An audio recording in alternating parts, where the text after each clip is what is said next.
Alright, I know there's not many people here, but I'm probably going to just go ahead and get started. Welcome to whoever may be watching. My name is Evan. I am the world record holder for the Xenoblade Chronicles 2 New Game Plus speedrun for normal difficulty. Today we're going to be going ahead and trying to get the record for easy as well, just because I can. This is my first time doing easy, but I assume it shouldn't be much of a problem. It's going to be pretty similar. So yeah, we're just going to go ahead and start, I guess, and see where this takes us.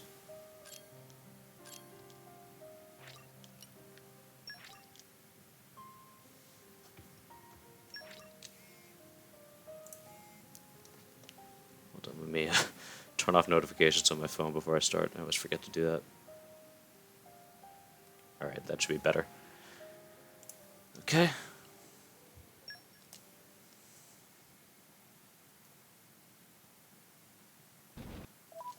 So yeah, we have no splits since this is technically a new category. It's also my first time ever using a second category on live split, so I really hope I didn't screw something up in setting this up. But the first two chapters at least are going to be, first three chapters actually, I believe, are going to be exactly the same as the normal difficulty run because we were already pretty much doing everything as fast as possible.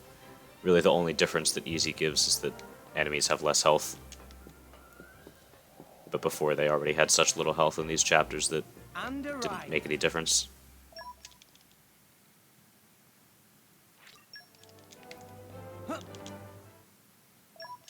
Strategy's not going to change up too much, it's basically just things will go faster.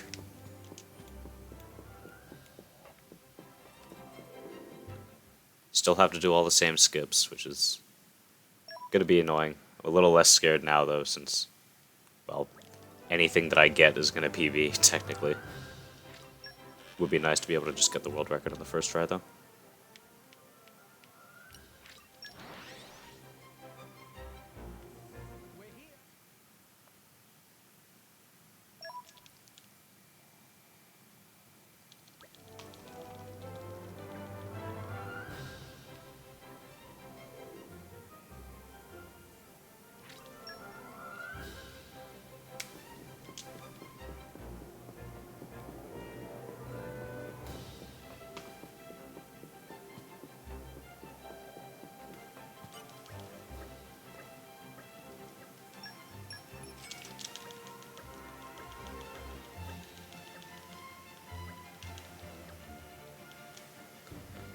Done pretty well so far. Chapter 1 honestly kind of sucks. Just with how much there is to do, how much to remember. And then of course having hit the cylinder skip at the end.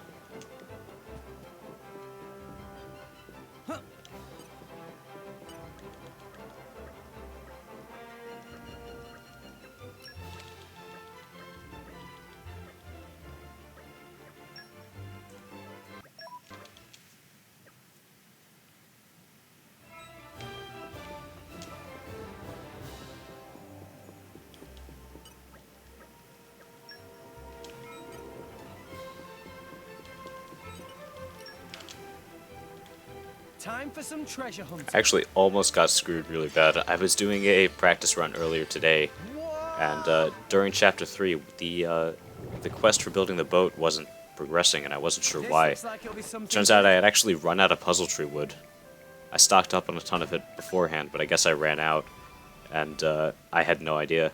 And I guess I just really lucked out that that didn't happen in the middle of an actual run.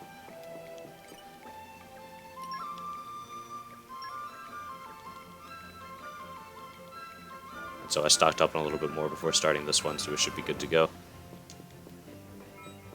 I'll have to make sure to just get a ton more when I have a little bit more time. Actually, almost started this run, forgetting again to go get more. To stay alert.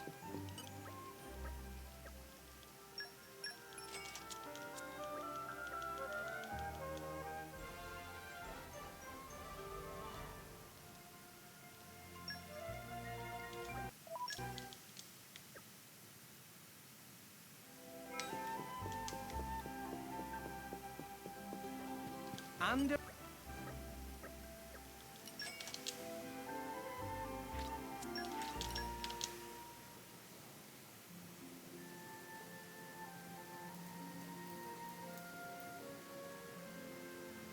Honestly, the biggest challenge here is going to be remembering to use the easy mode strats in some of the later fights. By strat, I mean literally just using a different art. Did you get sufficient sleep? Ugh, I slept. Oh.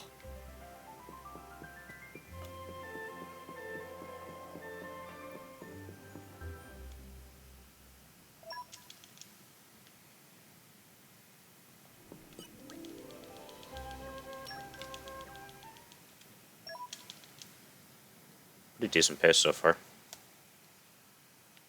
Again, these first couple chapters are going to be exactly the same as the normal mode run, so it shouldn't be any faster.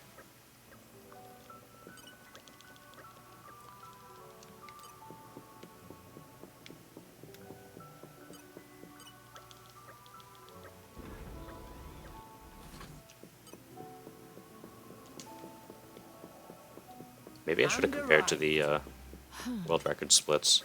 I don't know if that actually exists. But either way, after this run, I'll have actual splits to compare to. Although if we get world record here, there's a good chance that I'm not going to come back to this difficulty. I don't care quite as much about it as the normal. And I am on a little bit of a time limit. I'm trying to finish this all before Xenoblade Definitive Edition comes out.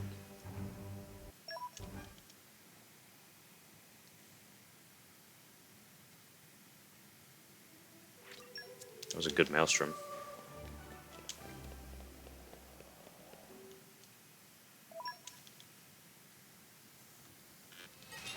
Wild volley. Can we get a good ether cylinder skip, please?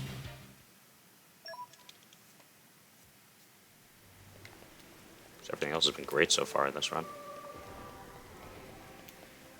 Wow. Would have loved to get a chapter 1 like that yesterday.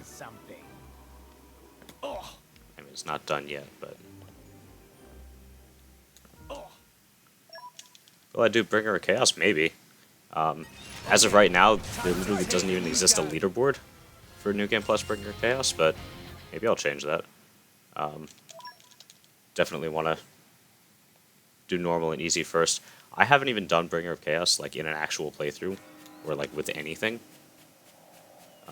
Might be fun though. There's definitely going to be slightly more strategy involved there. But I'll probably try it out at some point.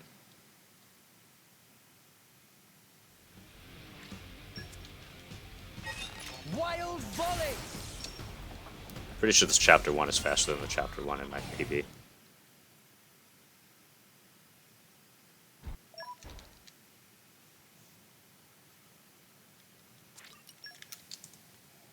It's a gold chapter 1 by like 5 seconds. It's kind of crazy.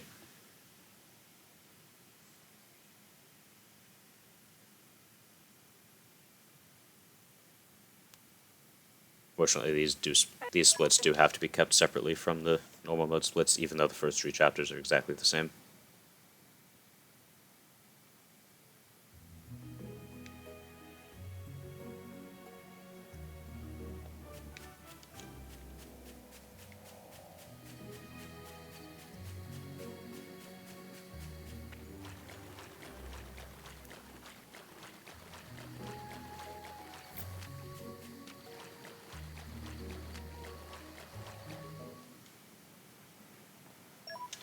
Yeah, definitely. I had to look up before doing this what differences were actually made between the 2 difficulties, and the only one that actually really mattered was how much health the enemies have. I was wondering if maybe enemies had lower agility, or if, you know, like there was a lower chance to miss or anything like that.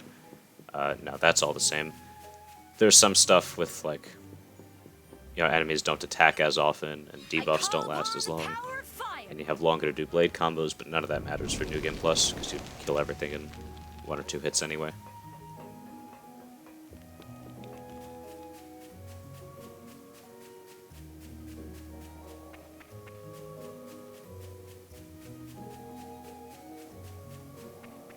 And arrived.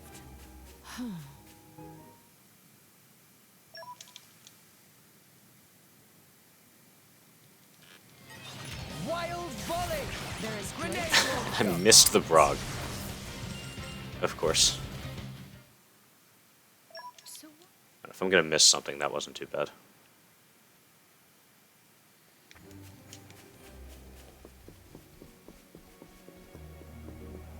You know, not that that actually means that I'm not then immediately going to miss something else.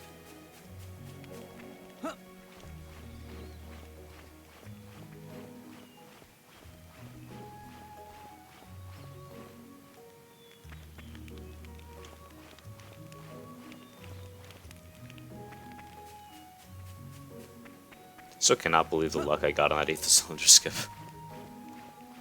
Because that one, honestly, it's just straight up to fate, whether or not you get that.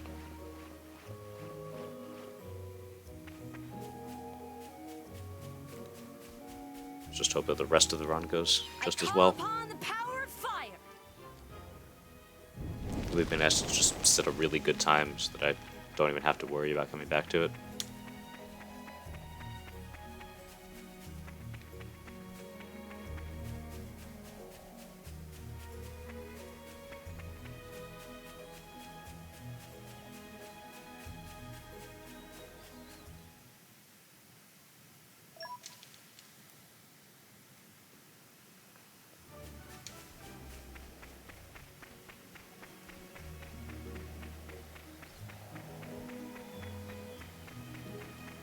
A little quiet so far. Hopefully a few more people will trickle in as this run goes on. Got quite a few people yesterday. I'm not sure what that was about, how we ended up with so many, but it'd be nice to get something like that again.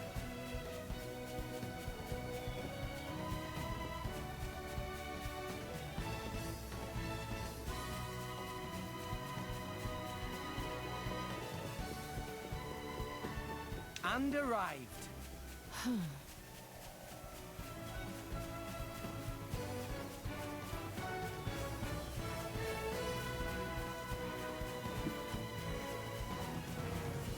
Hey, look what I found. And I actually really did plan on improving my time more for normal difficulty, but I figured it's probably better to get this out of the way first and then go back to it.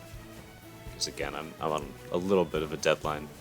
Technically it's not a deadline, I keep doing this however long I want, but once Definitive Edition's out, I'm probably not going to want to be doing this for a little while.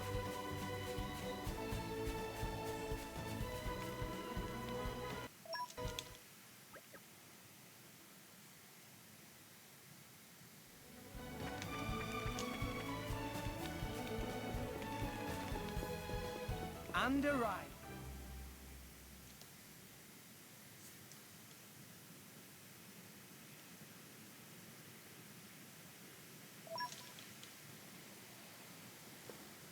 Welcome to whoever just joined. We're doing easy mode this time, because why not? I figured I'd go and snag that record as well.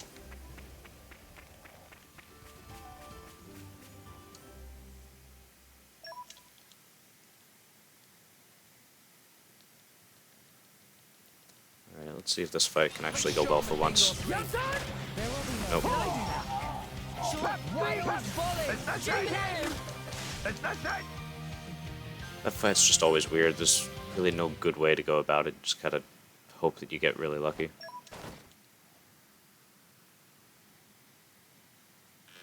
This will be a walk in the park. Sure. There is great Oh, I missed. Grenade launcher. It's kind of ridiculous how much it's making me miss.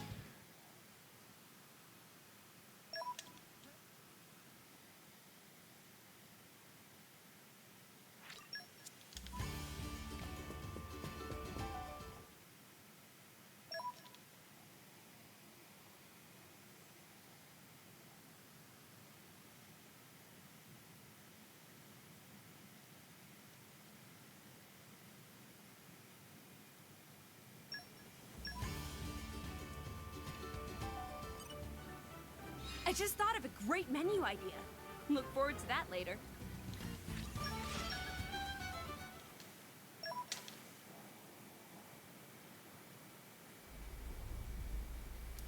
Everything else has been good so far, though. A couple of fights that were not great, but as far as movements and everything has been, it's been actually really good.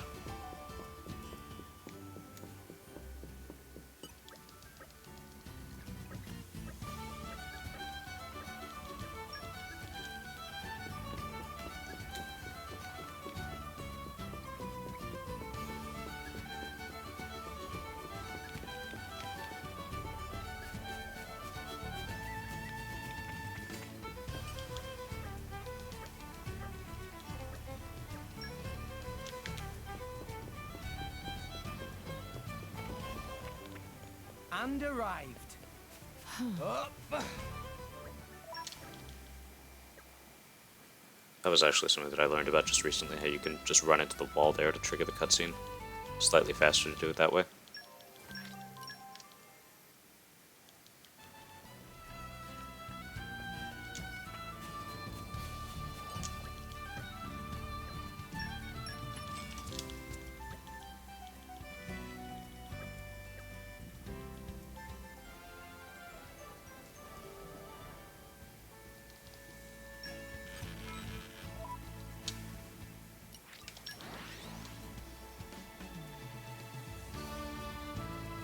We're here.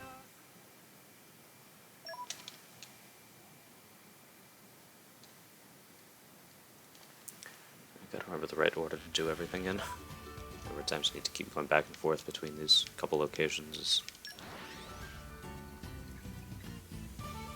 We're here. We should depart imminently.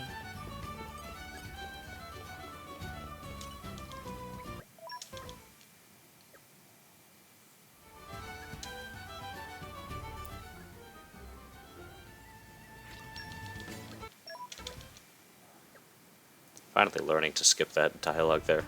I used to always keep forgetting about it.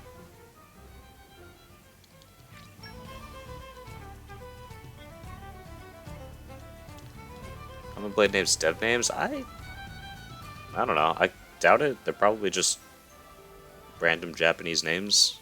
I'm not really sure. I know that there is like a limited pool of them, so you can definitely get the same ones plenty of times. We're here. I mean, I guess it We would should kind of have to depart be. imminently. That would be interesting if they were devs names. That never occurred to me. Kind of doubt that personally, but it's certainly possible.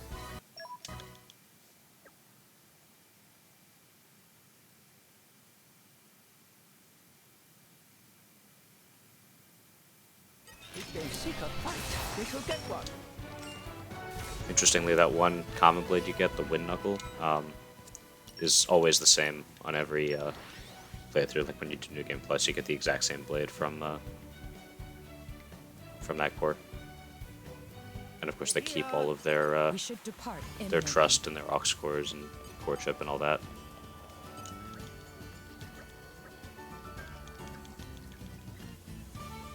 Not that the Wind Knuckle's actually doing all that much for us.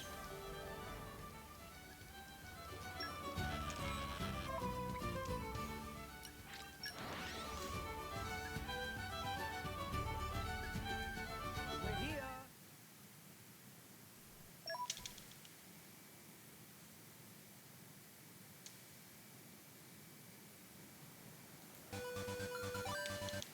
It also took me a while before I realized that the unnamed core crystal will always give you a Wind Knuckle. It was a while that I was just like, oh, theirs was a Wind Knuckle too, just like mine. Until I finally pieced together that it's literally always a Wind Knuckle.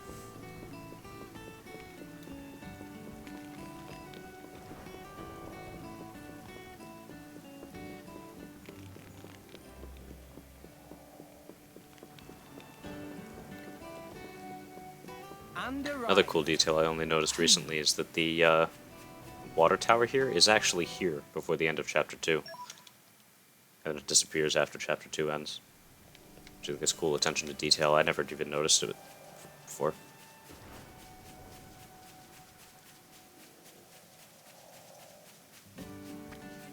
Wow! World has many amazing places in it. Perhaps rest and enjoy view for a bit. Oh.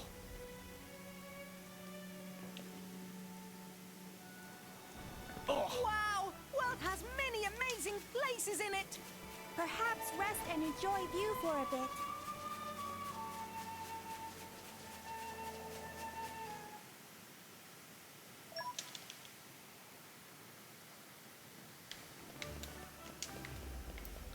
This has been a pretty good Chapter 2 so far. Screwed up the dialogue after Tiger Tiger, so that took a little while to skip, but aside from that, it's been pretty good.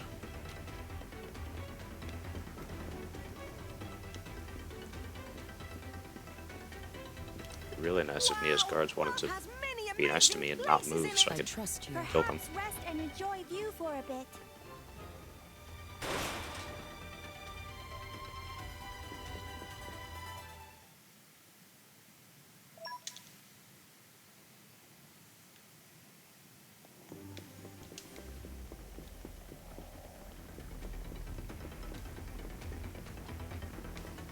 So yeah, here's another instance here of me being able to just run straight through the steam because of the increased movement speed that you have in New Game Plus.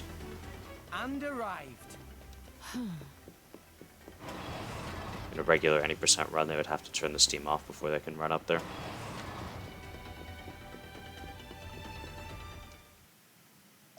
Alright guys, please don't move so I can grenade launcher you. Looks like I showed you Don't on move. the video. Okay, they both move, that's Just fine. watch this quietly. If they both stay put or if they both move, that's fine. It's when one of them moves and the other doesn't that you can't kill them both in one hit.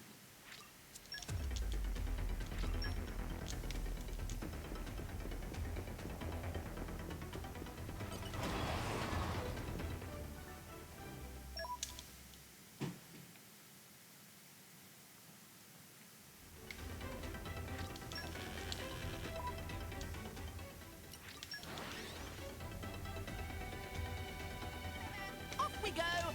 What will we find?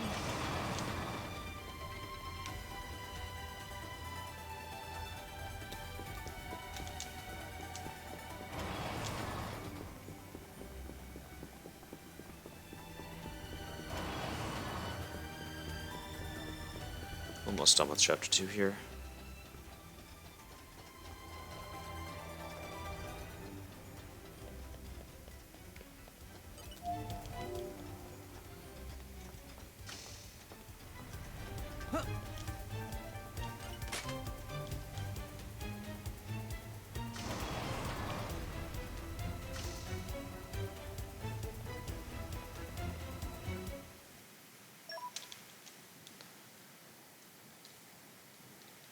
Alright, just about done here. I'm making really good time. I don't remember exactly what my chapter 2 split is supposed to be. But I think we're making pretty good time. Oh yeah, that's the other thing with easy difficulty. Any fight that has 2 phases, the second phase starts with like really low health for some reason. Which seems completely unnecessary, but whatever.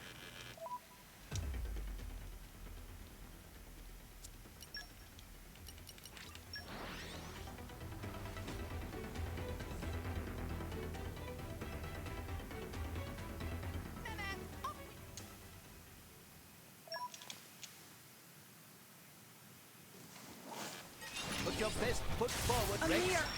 You put your feet up over there. Alright, All right, good. Gramps?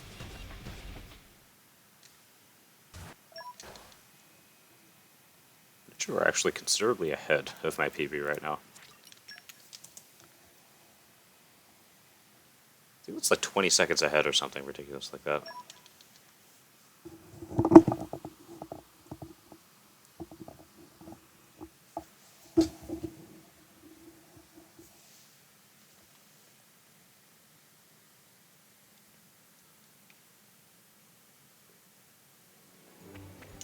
In chapter 3, made sure to get some puzzle wood before starting this puzzle tree wood before starting this run, so that you don't have that same issue that I did during the practice run.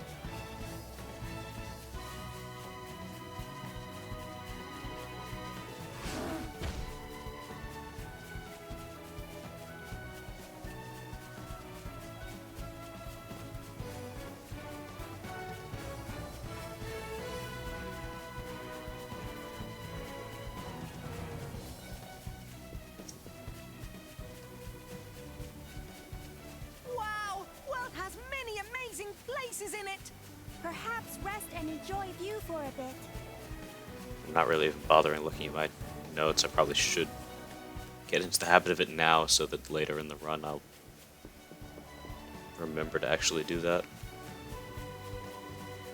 I wouldn't be surprised if at a certain point I just forget that I'm on easy and use the wrong art.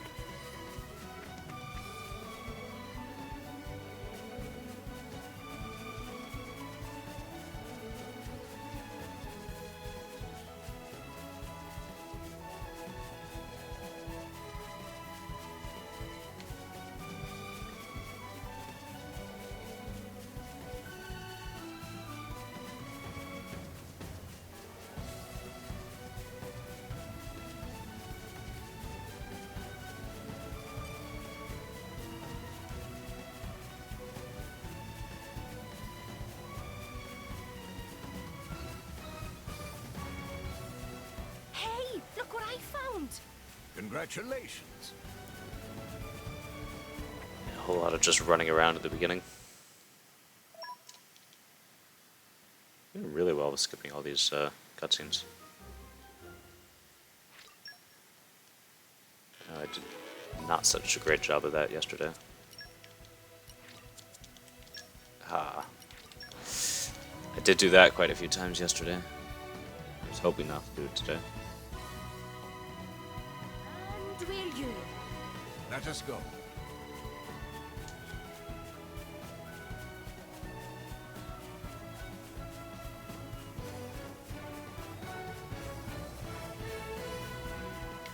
I love the scenery in Gorma. I do wonder how Gower Plain is going to seem in comparison now that we've actually played Xenoblade 2. I really do feel like Gormat is better in my opinion. There's more to do, more different places to go, things to find. Hey, look what I found! There's a whole Congratulations. like underground cave system under here that it's unlikely you would know about if it weren't for like Electra's quest, I guess, goes there.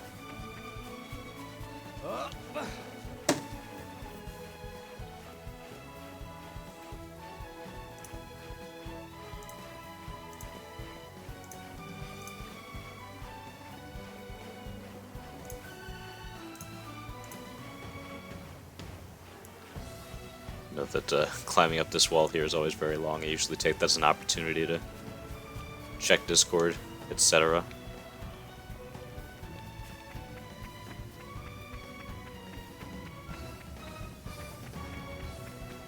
Cool, what a view!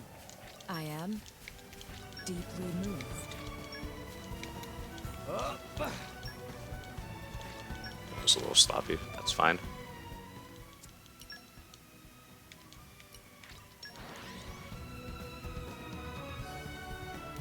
Welcome, whoever just joined. We're on good pace right now, even though the timer may not actually show it.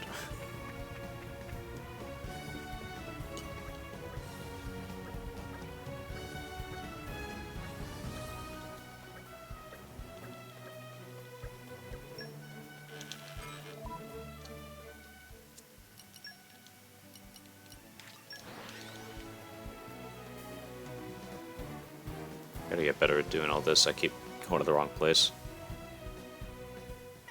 Off we go! What will we find?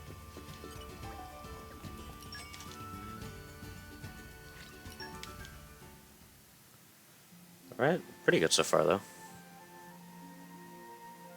I think as long as we get out of Gormat before 30 minutes, we're on a pretty good pace.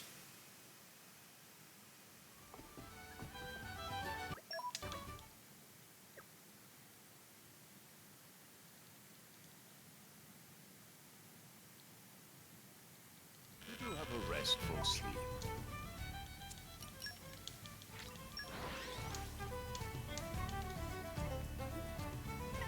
Off we go!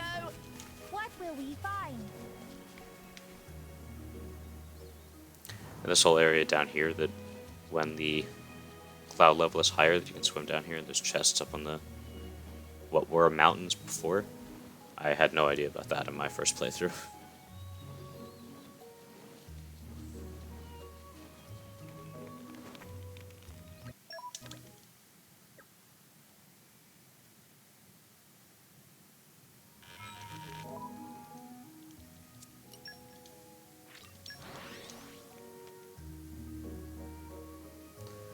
Off we go! Right, let's What get will out of we here. find?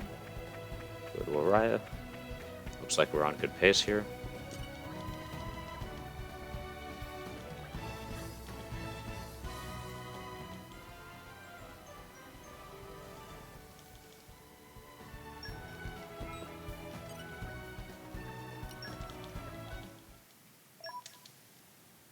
Yes, we're a few seconds ahead.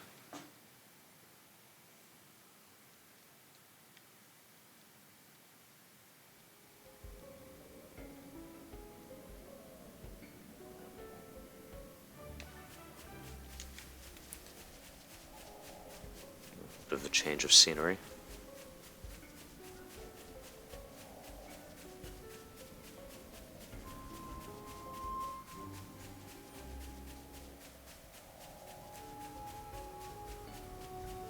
Hopefully we can continue to get good fights. Don't want to miss so much. I've already missed quite a few.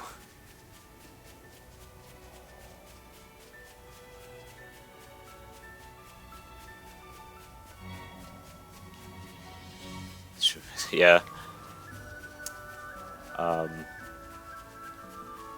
Yeah, kind of funny that you Congratulations. have to borrow the ship from your uncle, who you then could never return it to because the ship is broken and the Titan's dead. There's actually a side quest later on involving Uman that's actually, like, really dark. Like, I was surprised to see that. I shall trust in you, Rex.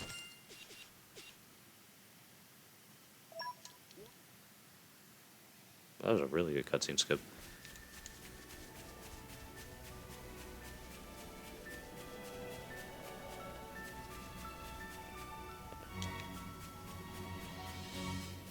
Wow, world has many amazing places.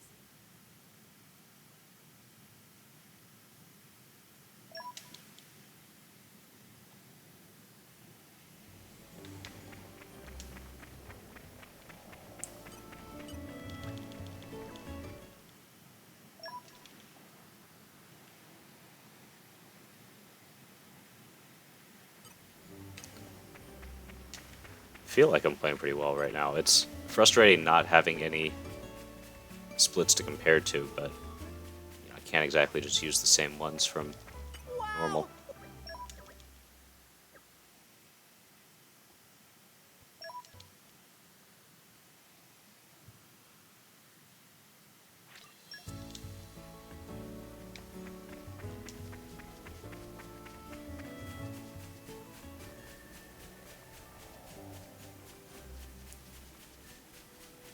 Also, these plant enemies are low-key like the most terrifying thing I've ever seen. Like, I'm not sure what they're supposed to be, but they're some kind of unnatural abomination if I've ever seen one.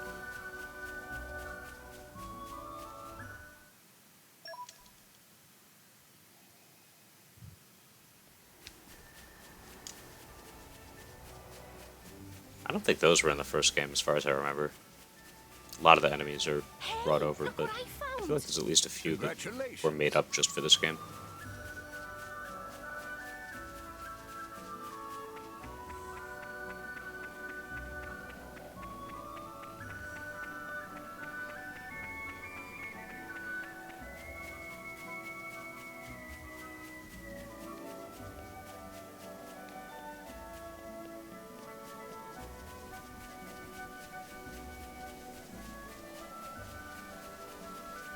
Ah. Careful walking on the rocks. Having Harold's huge body in the way doesn't exactly help. This will be a walk in the park. I was never the cautious type.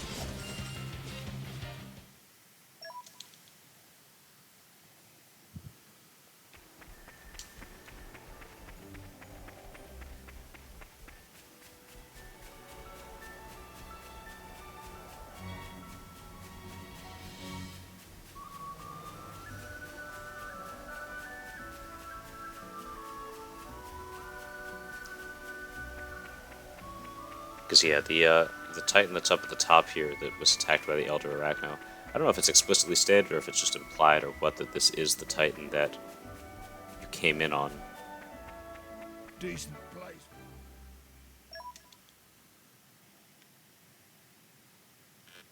Let's show him a thing or three. I shall trust in you. Wild volley.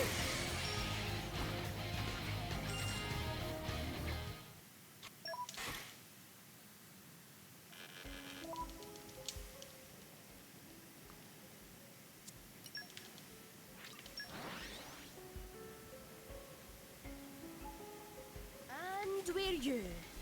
Let us go. I don't know why sometimes it doesn't trigger the cutscene until you hit the ground, and sometimes it triggers it while it's in the air. I don't know what makes that difference. Okay, time to take you down. Should have followed the script.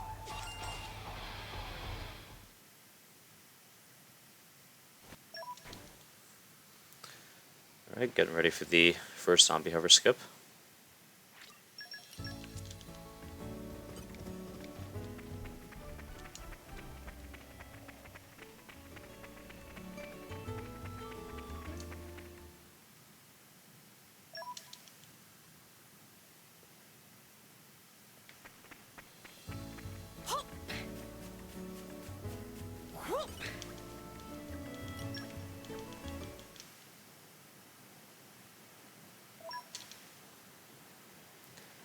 considered actually using Dromark for the Zeke fight just to save a couple seconds, having to switch to him afterward. Turns out he's actually still too weak, even at S plus trust, even on easy difficulty. You can't use him for the Zeke fight, he doesn't do enough damage as quickly.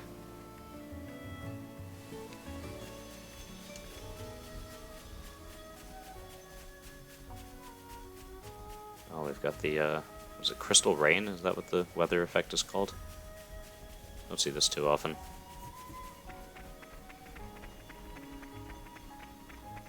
I'd love to get like the cherry blossom weather, whatever it is, one of these times.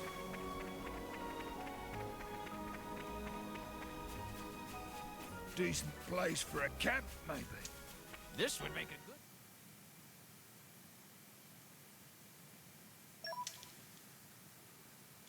So if Rex can use Wild Volley right off the bat, that's going to save us a little bit of time, but that's just a chance whether that happens.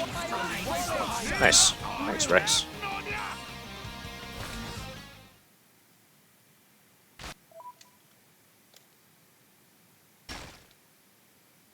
Think that's good. Nice. There's the first zombie hover skip. And then this ties directly into the tardy gate skip, which is coming up pretty soon.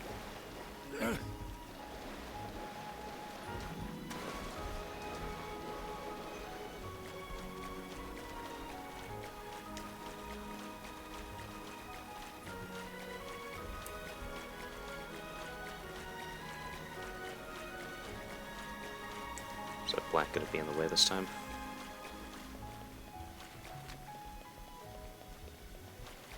Yeah. Let's not get stuck in the... Nice. Can lose a little bit of time there if we jump up those rocks wrong. We get stuck in a falling animation. We have to switch to Dromark. We could just stay on Dromark the whole time, but it's really hard to climb up there with Dromark.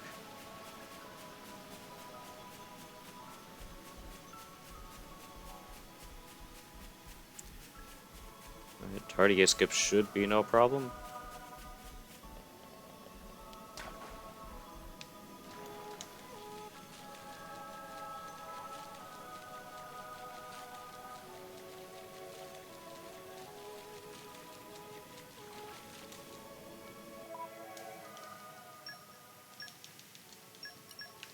Please work. It didn't work. Wow. It's an extremely easy skip, and it really sucks when you screw it up. Maybe that's better. Guess I gotta practice this, because I've screwed this up a couple times recently, and I don't really know why. Guess we have a bad angle, and it ends up badly. I lost quite a bit of time there. I don't like that.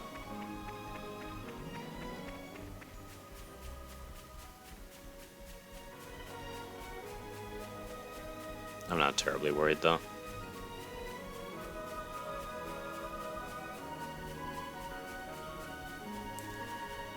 My current record for normal is 4.5 minutes faster than the record for this. So, should be fine pretty much no matter what, as long as I don't really screw something up. Factory skip could be a problem. Hopefully that goes okay. Decent place for a camp, maybe. This would make a good nesting place.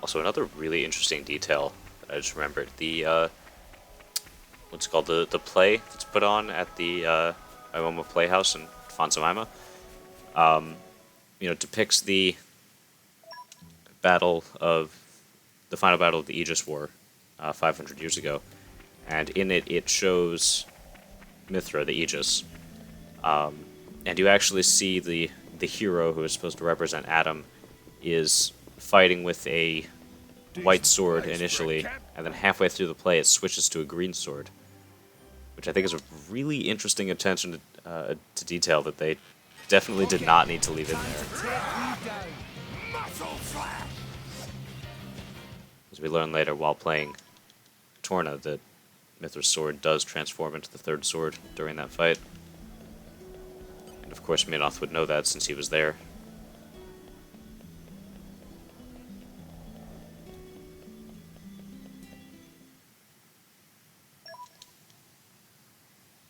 It's like really subtle. Like I don't think I would have noticed it even paying attention to that scene unless someone pointed it out to me.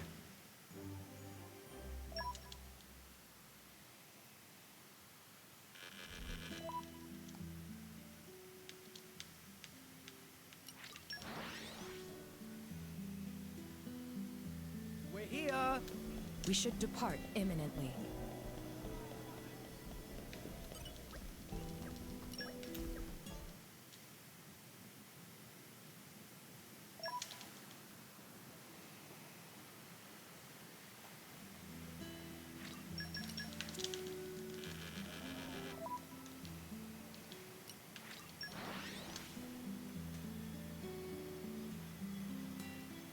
And we're you.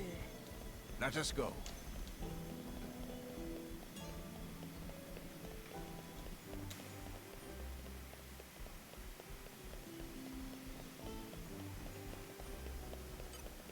Decent place for a camp. Makos fight hasn't actually changed at all, because we need the area of effect damage to be able to kill them both at once.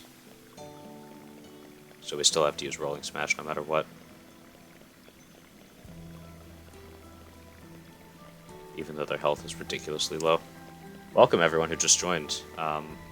We're on easy mode this time, just because I have not yet gotten time on easy mode, and I wanted to fix that. So we'll probably claim the world record real quick.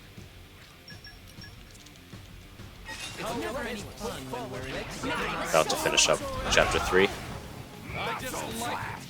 The first phase probably could have been a little bit faster if I were to use double spinning edge instead. I'm not sure. I was about to take a risk in the middle of a run to find out.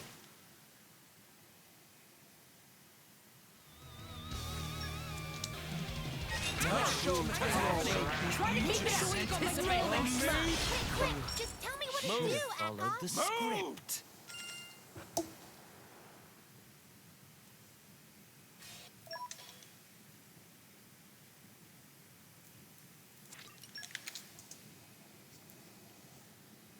I have no idea what that is in relation to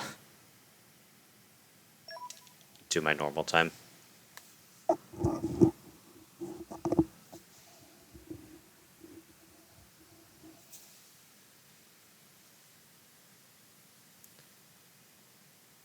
Best core-like armor? I don't know. Yeah, I'm not sure there's a great explanation for that. I mean, it's pretty clear in this game that they never actually bothered to make a model for Adam until after they were done with it. Because even in the scene where you directly see Adam, and they like kind of show his face, he definitely doesn't look like Adam. So I'm guessing they just didn't actually know what they wanted him to look like at that point. I kind of doubt that there's an in-universe explanation for that. We're here.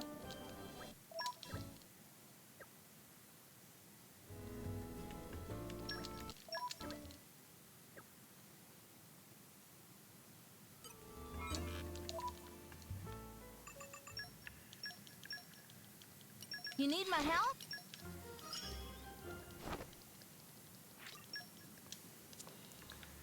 So the pouch items likely do even less on normal difficulty. But again, we have the time, so we might as well put them on.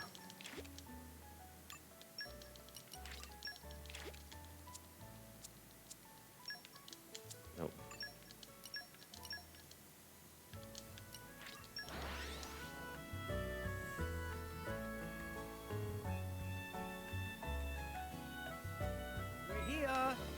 So, shall we? Yeah, I have to assume that, because he, like, hardly even has a face in that. Hey, look what I found. So I see no reason why they would kind of conceal his face, his identity like that the whole time, because it's made pretty obvious from the beginning that I was honestly just a guy. Let me get my breath.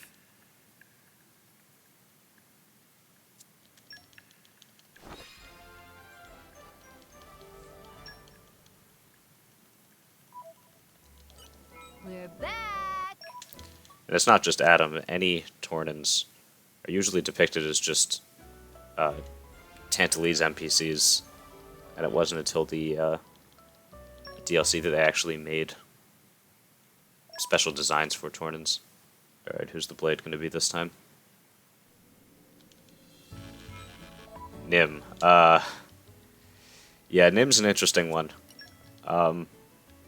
Definitely a little bit weird. Not sure how to properly talk about her, if I'm being honest. We're here. We should depart imminently. Definitely not my favorite, but not my least favorite. You know, I don't hate her. She can be kind of fun sometimes.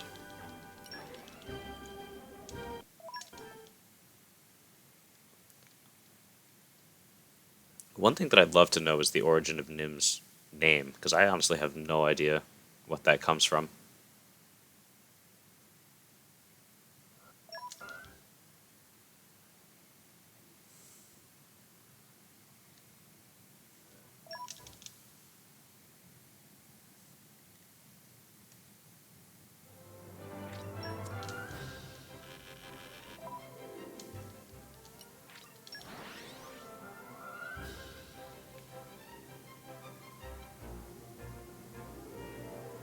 We're here. We should depart imminently.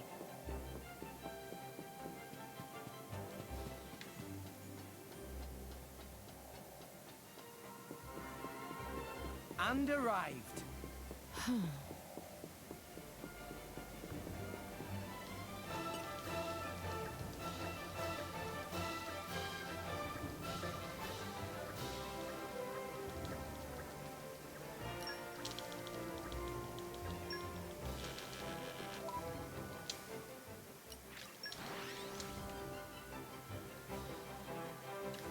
here. Right, so technically things start to change in Chapter 4, but that's really not until, like, quite a way through it. So I think the Lila fight is the first fight that's actually any different.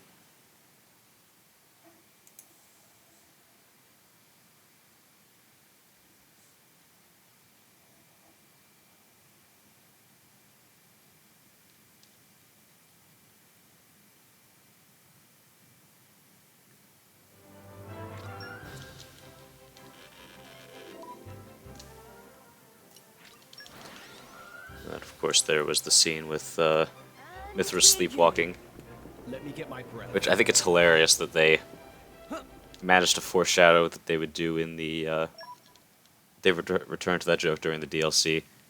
They played the real long joke with us. I definitely didn't see it coming. It was fantastic though.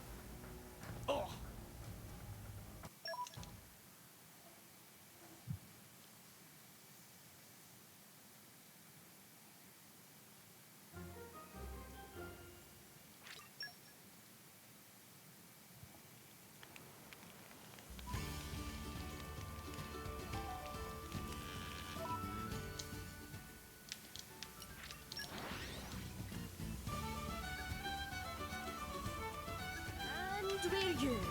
I went the wrong way. Let me get my No. breath. Gotta pay attention. Okay, at least Rex was the one who talked to him. Still saves a little bit of time.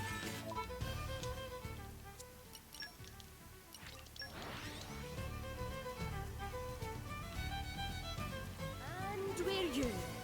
Let me get my breath.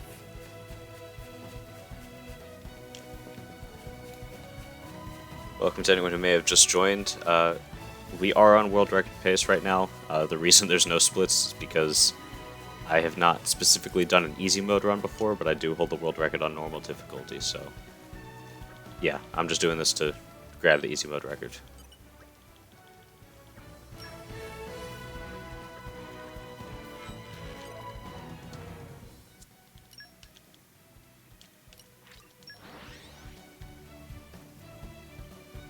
We're here.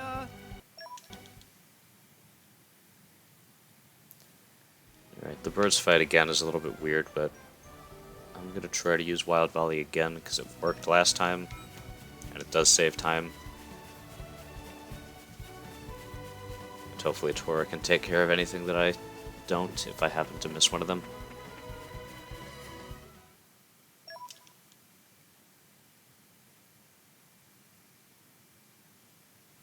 This'll be a wall of flies.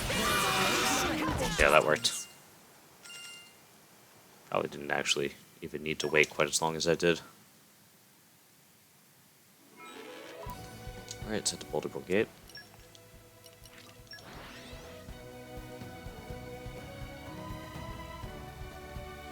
We're here. We should Let's depart. get Rock out here for the split second that he's actually needed.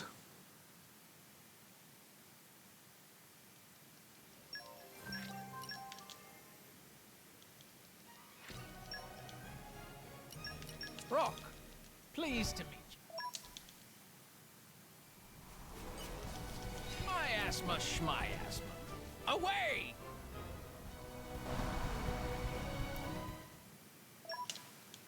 Does Klaus's name have a meaning? I don't think so.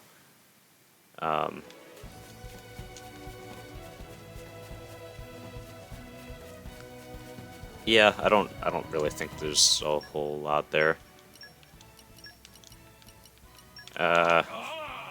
It's a slow menu. It's fine though.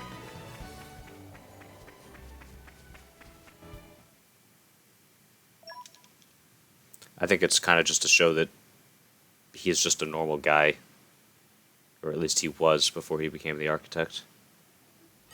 I'm going all in. I've had enough.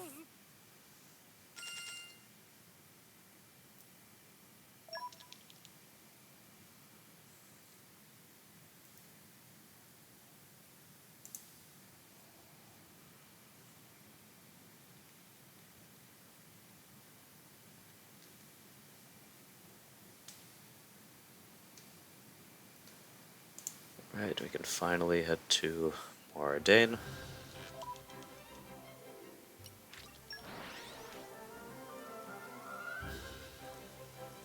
We're here. We should I depart do wonder if imminently. bad weather actually causes any kind of lag, if it slows down the run at all. Not that there's really anything we could do about it. Alright, on to Moradane. I don't know exactly where we are in terms of pace, but once we hit the 1 hour mark, I should know. Because I know roughly where that generally falls. And then after that point, the times are going to be off by a little bit because, whoops. And that lost a little bit of time. But yeah, after we hit the 1 hour mark, things are going to be off by a little bit because we'll be finishing fights a little bit quicker than we would in the normal run.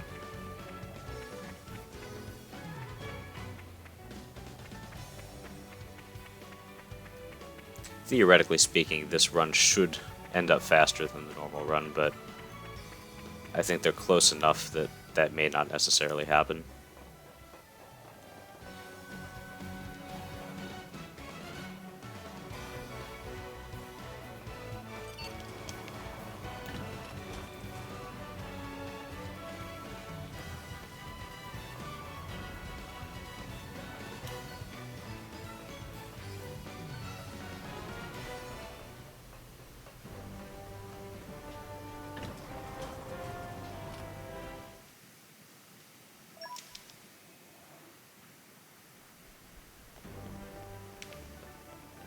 I don't know why sometimes that cutscene kills the auto run and sometimes it doesn't.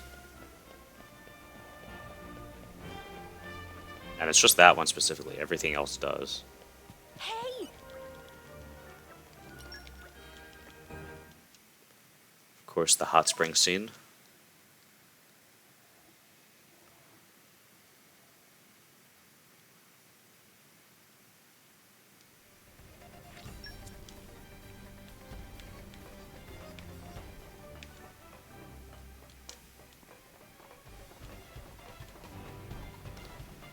Alright, finally about to come up on the first fight that's actually different from the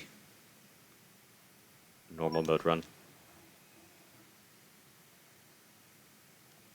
By different, I mean ever so slightly different. Fan service foreshadowing scene. It is one hell of a foreshadowing.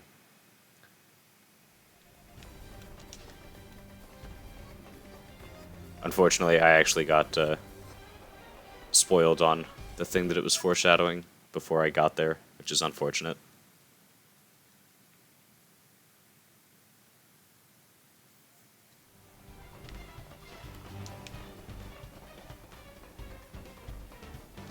That is the only thing in this whole game that I was spoiled on, and everything else was amazing to see for myself. But the Xenoblade series is definitely something that you want to avoid spoilers as much as possible, if you can.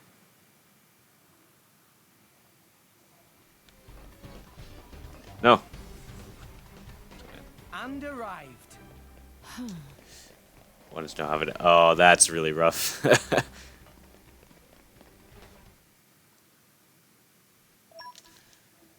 Right, so this fight ever so slightly different. Normally we had to delay our Wild Volley in order to do enough damage. Now we can straight up just spam Wild Volley, and it'll still do Show enough. 'em a thing or three. So it's saving like half a second.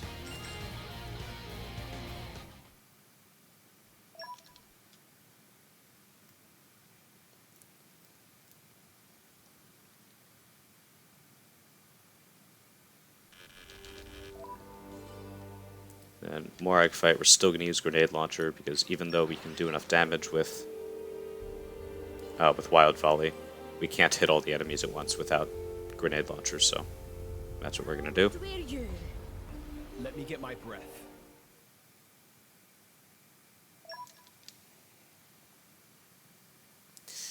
Yeah, Smash Spirits actually spoil a lot for Xenoblade 1, which is really unfortunate. Show 'em a thing or three. Hello everyone. Nice. Flesh wound.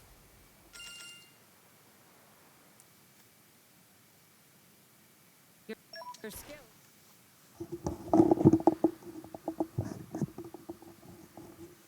Yeah, really interesting about that, isn't it?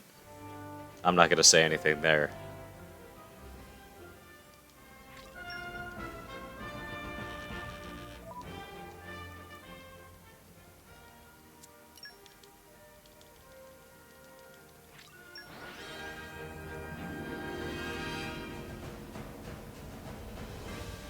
We're here. We should depart imminently. I'd actually be slightly behind.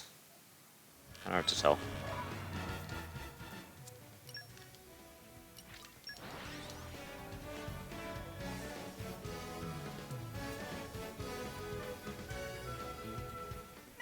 Off we go. Oops. What will we find? Oh. Oh. Oh. Good.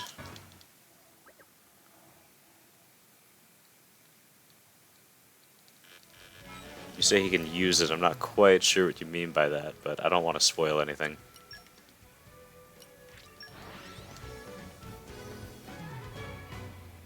We're here. We should depart. I do find it funny that the Xenoblade Twitter account like actually pointed it out. They're like, hey, by the way, does that thing on his chest look familiar to you? I totally freaked out when I saw that during the March trailer.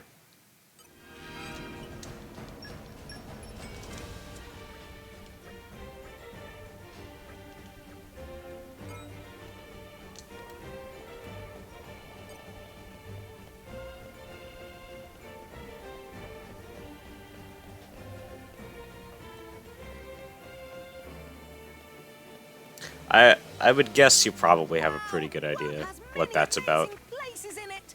Perhaps rest and enjoy view for a bit. Okay, well, I won't say anything then. I'll let you find out for yourself.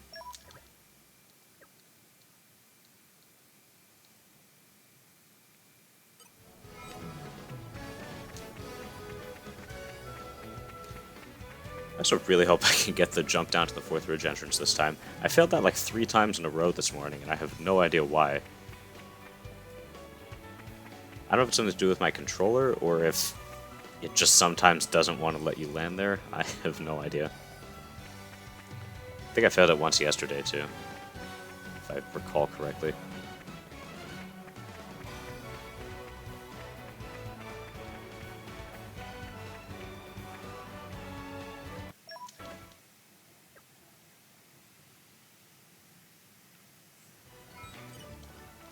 I wouldn't expect you to get it.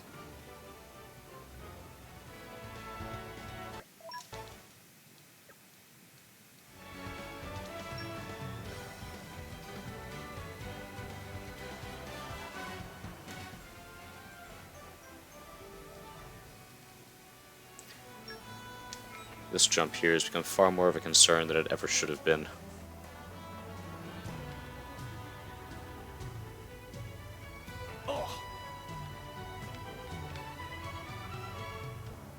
I almost fell off there again. I was slipping a little bit. Has many amazing places in it. Thankfully that went Perhaps well. rest and enjoy view for a bit.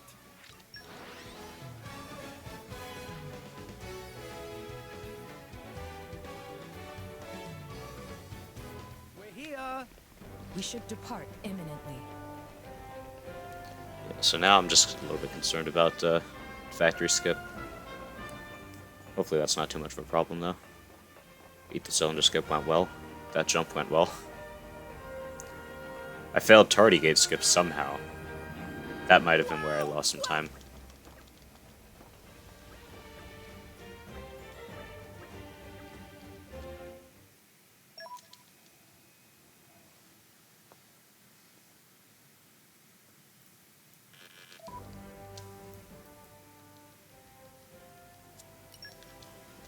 Oh, wrong way. Mostly have these menus down, but every so often I just screw something up somehow. We should depart imminently. I can see why learning all the menus for an any percent speedrun would be a huge pain. There's a lot more to remember than just this.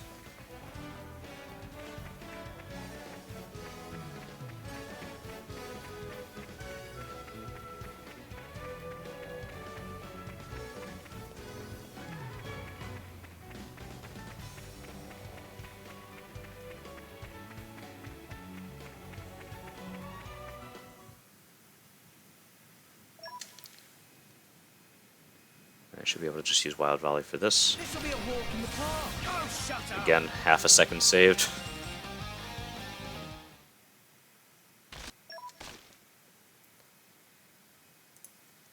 We're saving more time as we get to the later fights, but for now, it's like half a second at a time. For the most part, though, this run really is just the walking.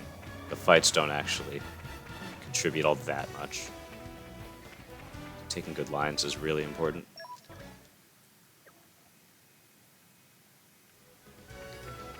You're all mine.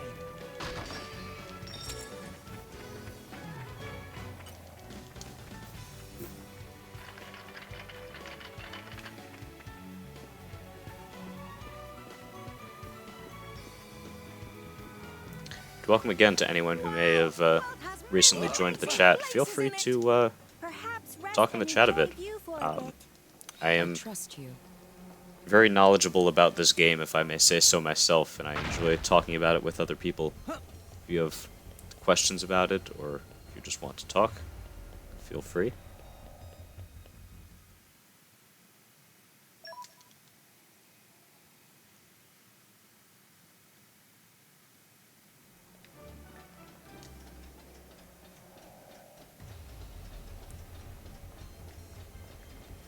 We're coming up on factory skip here, which is possibly the hardest part of the run. I trust you. So that should be interesting.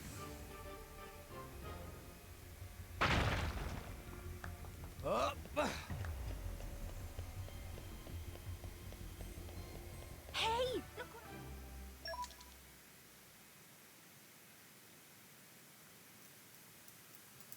This'll be a walk in the park. Turkish, we just spam Wild Volley, but we always did that. But for Lila, we'll be able to do that as well. And for Phase 2 of Rosa and the Patroka Mikhail fight, we'll just be able to do the same thing. Just always just spamming Time Wild to Volley. take you go. That's going to save us half a second in each.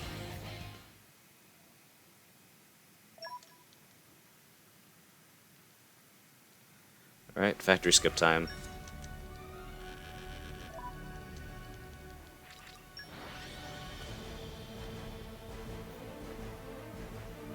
And we're you. See how it wants to treat me this time.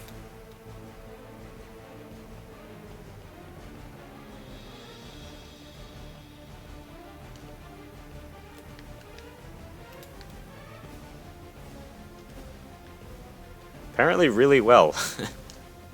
That went almost perfectly. It's going to be a really good Chapter 4 time.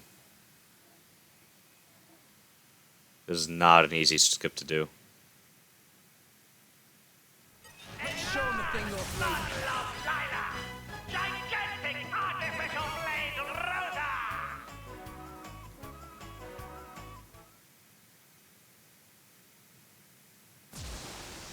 Whoops. Yeah, in that half a second I saved. Just lost it again there. Show 'em the thing off, lady. Did you see how low Rose's health started at? It's kind of ridiculous.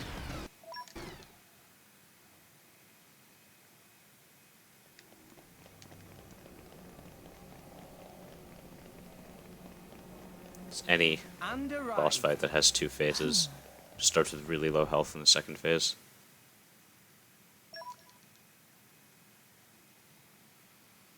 That's only specific to easy difficulty.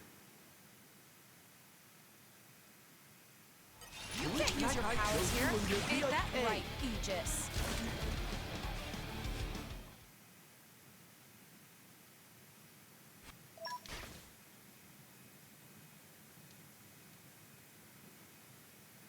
Hey, you can see Banamu's silhouettes, yeah.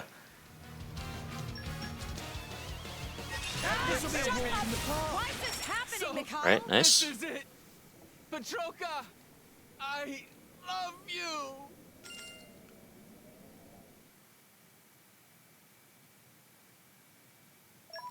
I want to think that I'm ahead of the normal run right now, but that's most likely just because of factory skip.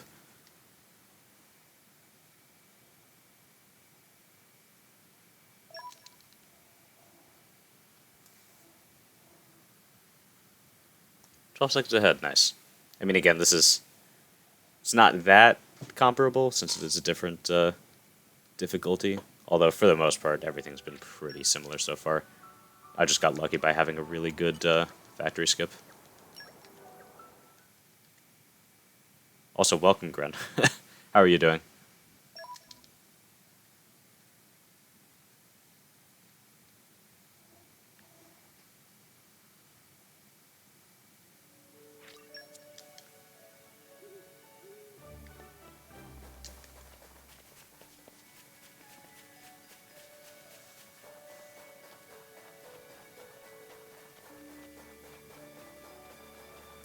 And for the Temperantia fights, we're still going to use Morak for that, even though it may not really be necessary. I think it's still faster to do that, but I didn't take a ton of time actually optimizing the route. It was more just optimizing for each fight. What was the fastest art to use? I still use Tora for the end game. I think he's still faster. I didn't spend too much time on it.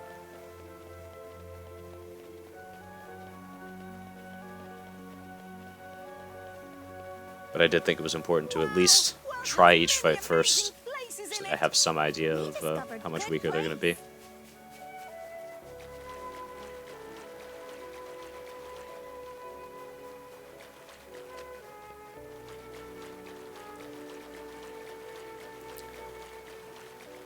I don't know. All I know is that Wild Volley is faster. There were also a bunch where we had to delay Wild Volley half a second to be able to get max affinity, and a bunch of fights where now on easy we don't have to do that. So, but yeah, I mean, saving half a second on each fight isn't doing all that much in the grand scheme of things. But yeah, there are a couple that we can do Wild Volley instead of Grenade Launcher. Again, really not making that much of a difference. It adds up in New Game Plus, I suppose. Though I imagine whatever difference there is between this and my normal record will most likely be because of the skips or because of bad lines that I'm taking, and not because of the fights themselves. Still, better to, Morning. well, make it as fast as possible. Another day. So what?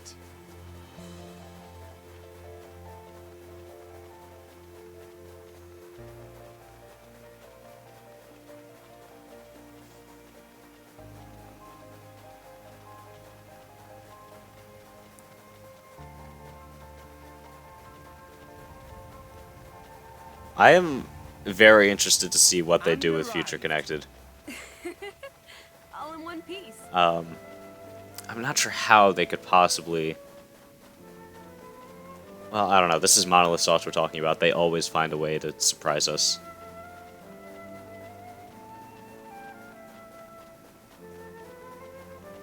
A lot of people are speculating that the shadow monster that we saw in Future Connected is actually a Goldo. I don't know if I buy that personally, but I'd be very interested to see what they do.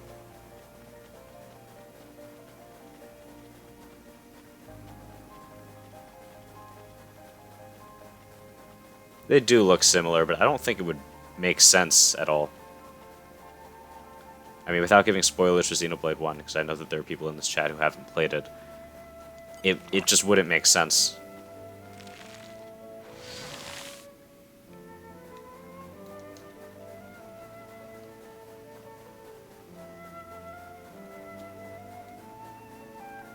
I'm sure they've got something up their sleeves, though, so...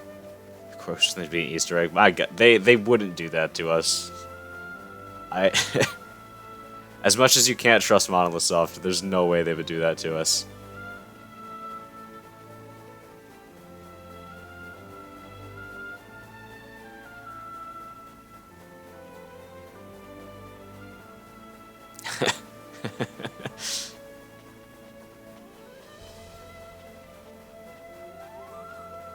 No, people would get so mad at them if they did that. And arrived. We're just going into the main story ends. Yeah, but so is All in one Malice. piece. So I don't see why that has anything to do with it. No, I don't see any reason for them to change it. I don't think it necessarily means that they would do anything with it.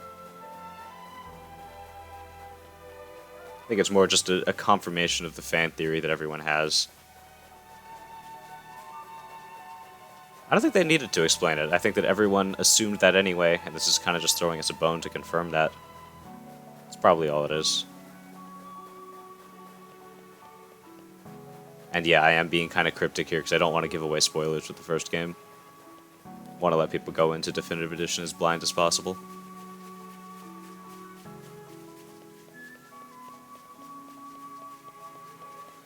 But yeah, I guess we'll just have to wait and see what it ends up being like. Welcome everyone who's joined the stream recently. The numbers are going up. I'm surprised.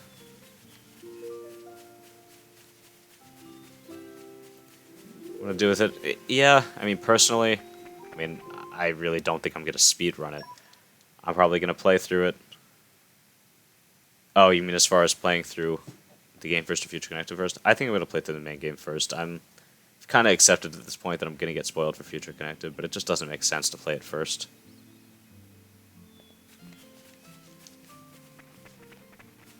And arrived. Like, it's been a year since I played Xenoblade 1. And I want to re-experience that. How many times passed between the main game and Future Connected? All in one piece. Okay, I guess this isn't a huge spoiler, but the ending cutscene of the main game takes place 6 months after the ending. And so Future Connected then takes place 6 months after that. So 1 year after, like, the final boss. If that makes sense. We're here.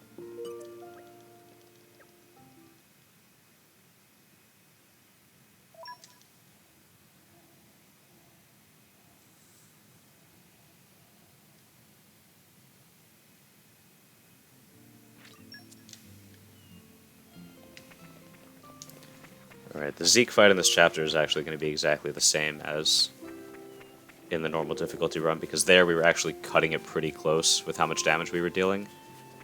And so now we can't drop it down to even less damage, or it's still not going to KO. So we got to just do the same thing.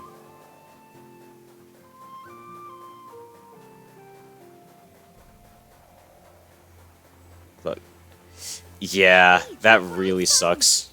Who cares? You got spoiled on that.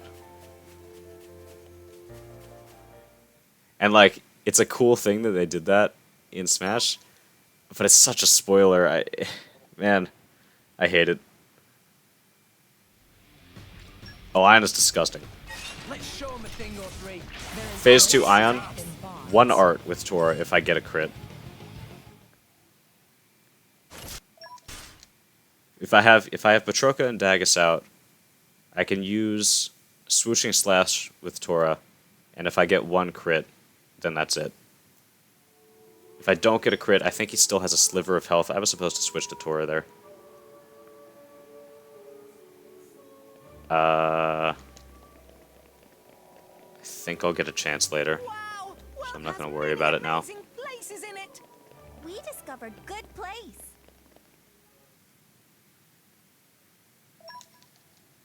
We don't actually need Cutie Pie for a little while, so figure something out.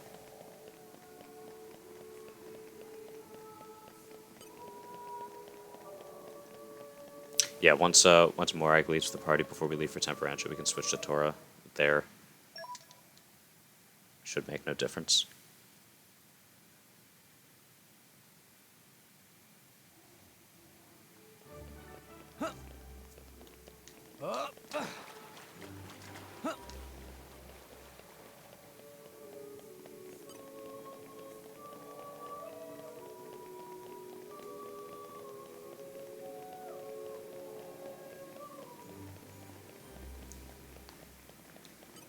I suppose that's true. I guess just, What I found. Who cares? well, I don't know. You'll see once you play it. I would recommend just not looking into that anymore until you understand the full story.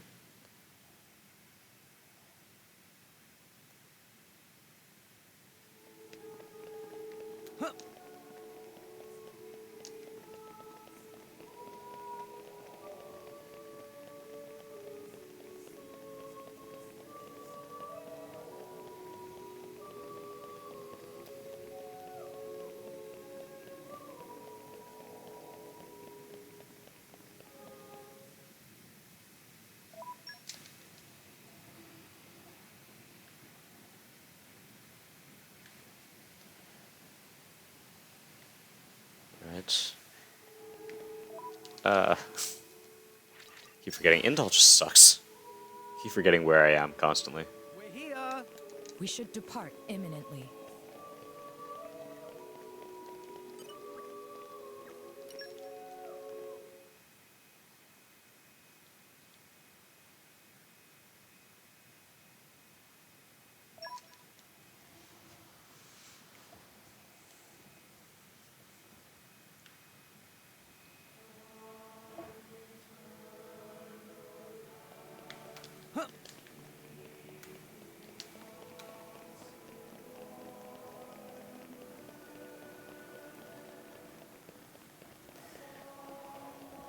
And here we go, up the stairs again. The number of times I need to just run up this flight of stairs. I really wish there was a skip travel point at the bottom of the stairs here.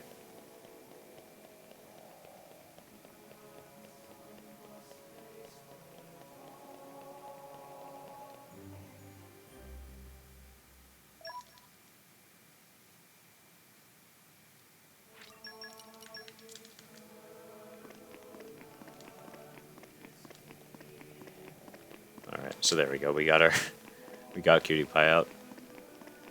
Got a little scared when I forgot to switch when we first got here.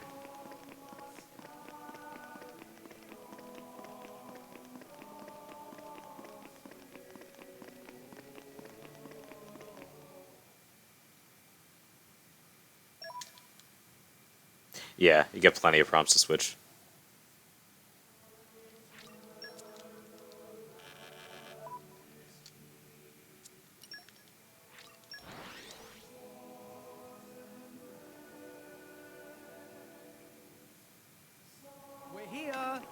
We should depart imminently.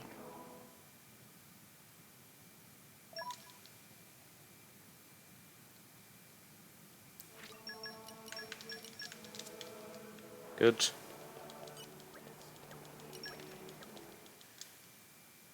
Alright, and off to Temperantia. I still don't know why this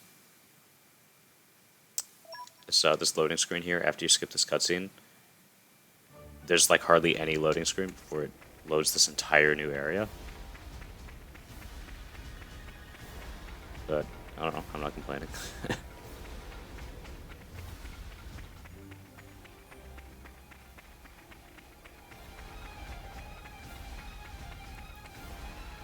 All the mini Relentless Ardurans.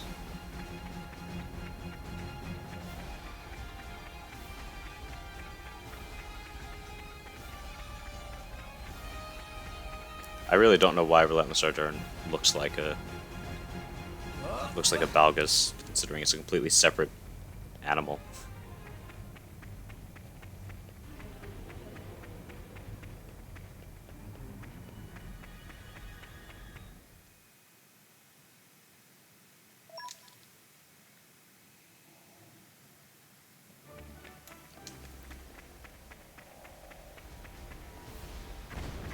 Alright, so these fights you can all make slightly faster. But not the power lines fight, that's And arrived. literally just hit the power lines. But for the Jin fight, we can do a delayed Wild Volley instead of Grenade Launcher. And for Aishma's Core, we can just spam Wild Volley instead of delaying it. So save a tiny bit of time there. Let's show him a thing or three. It appears that you trust me with your life.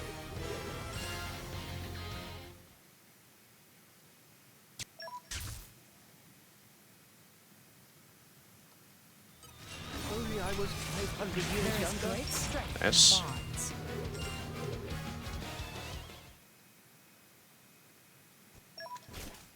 Now we can literally just spam Wild Volley to destroy Aishma's Core because we have Patroke out. You down. Nice.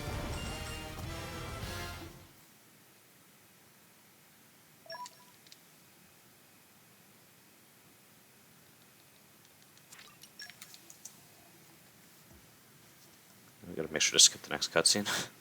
Keep forgetting about the ones right at the beginning of a chapter.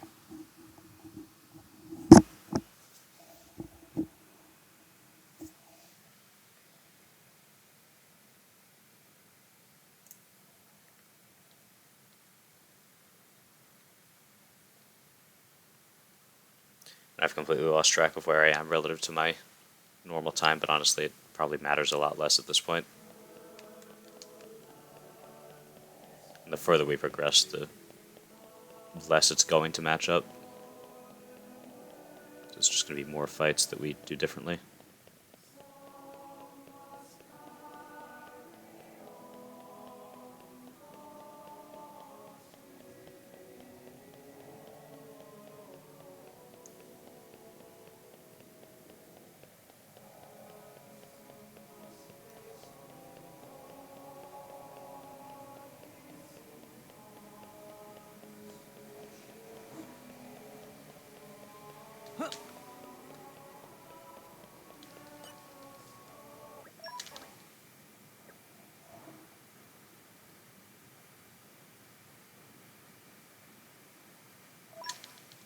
I really ought to actually watch through this all again, because as many times as I've played through this game, it's been a while since I've actually experienced the story at all.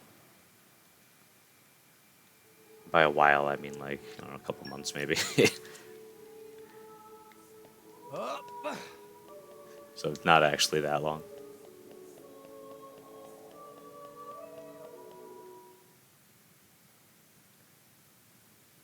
What I really want to do is a Bringer of Chaos playthrough of this game, but I just don't have the time to do that.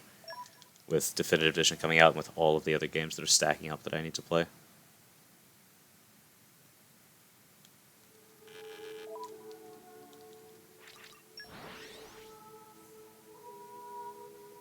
We're here.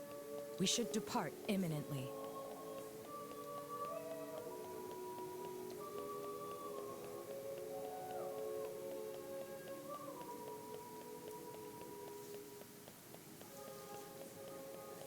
And up these stairs for the last time.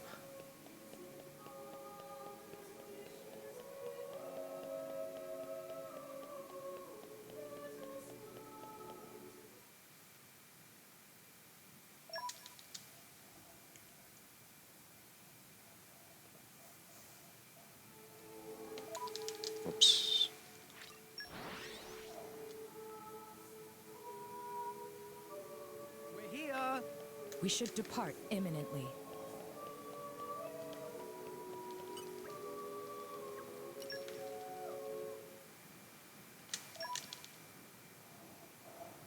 That cutscene always feels like it takes a different amount of time to load every time.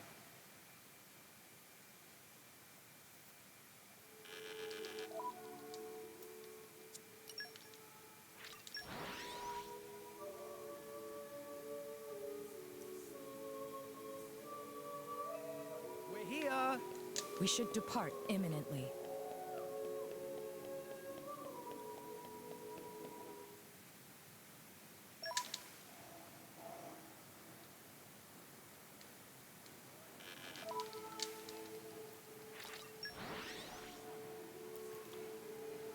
We're here. I actually really like that now we just remove everyone from the party so that we have only Rex for this quest, and that's actually faster. That would have never occurred to me, but it does save time.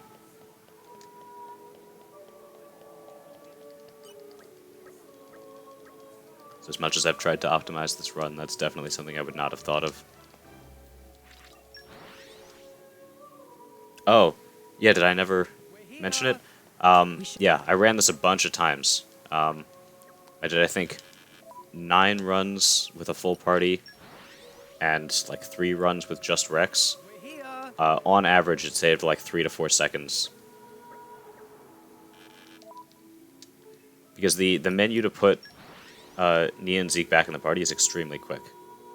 Because you just open up the party selection, scroll over to them, XX, and it puts them both in. Yeah, including switching the party back in. Yeah, I thought I mentioned that to you before, but yeah. I had no idea if it would save time or not, but I just ran it a bunch of times. Oh, I would have assumed that would have been optimized for New Game by now. But yeah, in this run at least, it does save like 3 to 4 seconds. Ah, I see. Okay. Yeah, I just sat here doing this quest over and over We should depart one night. imminently. So I wanted to try to get more accurate because there's definitely a lot of RNG when you have a full party.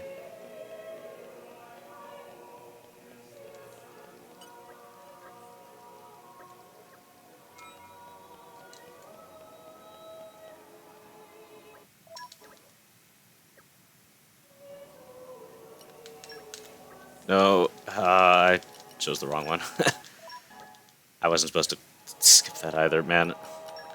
It's fine. That was sloppy. I actually had no idea what happened if you chose the wrong choice. So, I guess I found out now.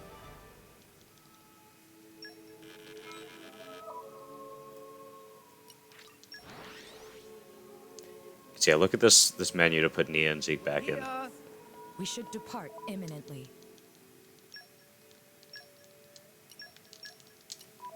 And that's it. So yeah, with the amount of time that we can save by not having them in the party before, it's definitely worth it to have to put them back in later. Hey, look what I found! So yeah, thanks for the suggestion.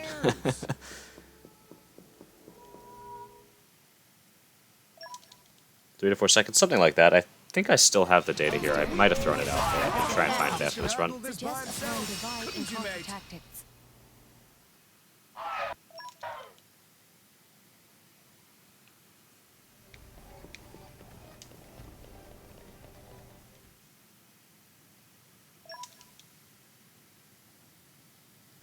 This will be a walk in the park. There is great strength in bonds.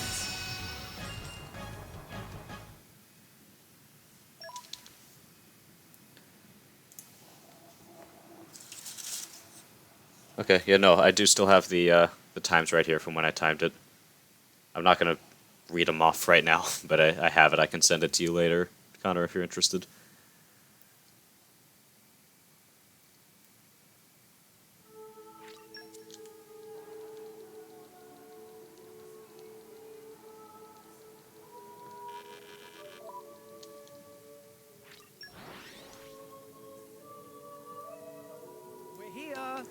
We should depart imminently.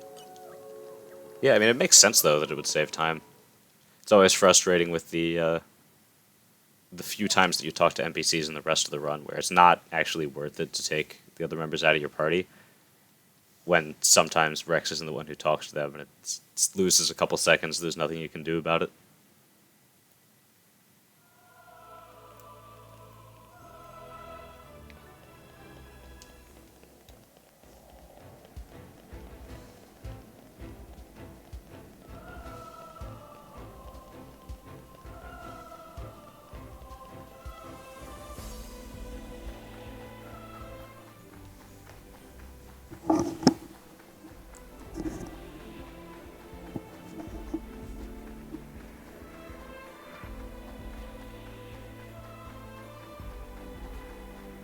Auto run is nice because of times when you're just running straight down like this, I can actually put my controller down and fix my headphones. Really would love to get a better setup because I don't love this.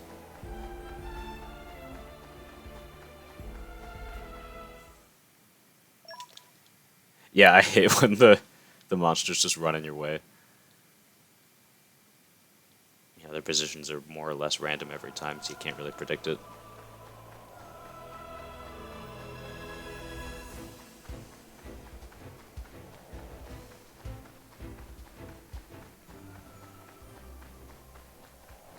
And arrived.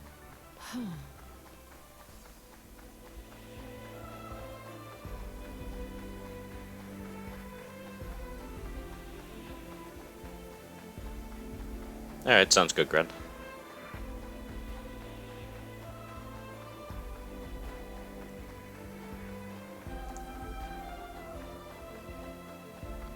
Guess he's gonna miss zombie hover skip though.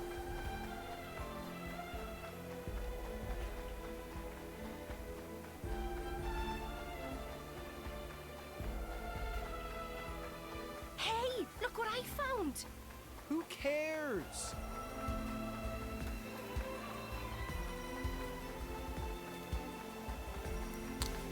Oh, and yeah, Carrie, and I realized I never commented on your comment earlier. Yeah, the whole aesthetic and all the world building that they have here, you know, just the whole thing with the ether is, you know, a completely made up thing for this, but they just built this entire world around it, which I think is really cool.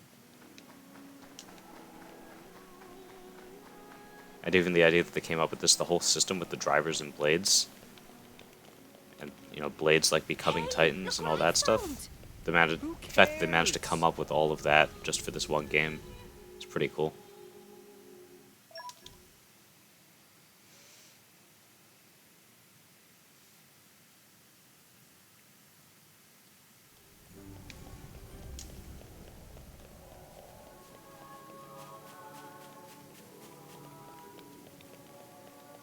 Hey, look what I found!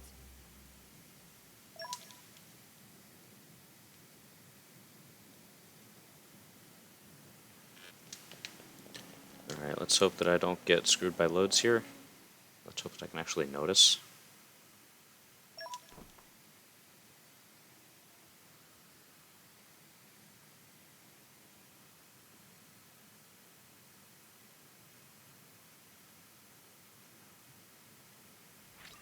Okay, that was quick. Nice.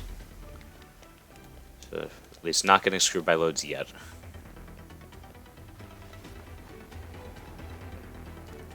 I don't think it's all that common of occurrence, but I'm just terrified of it now because of the couple times that it happened to me.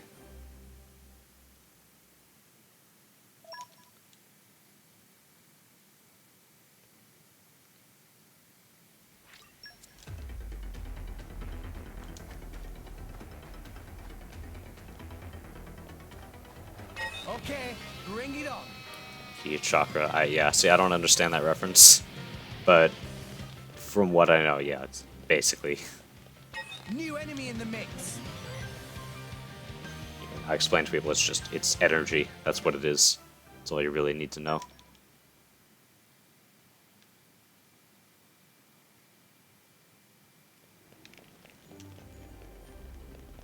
It must have sensed our skill.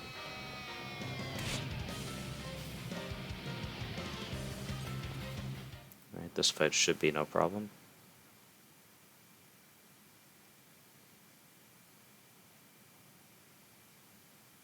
This load feels long, though.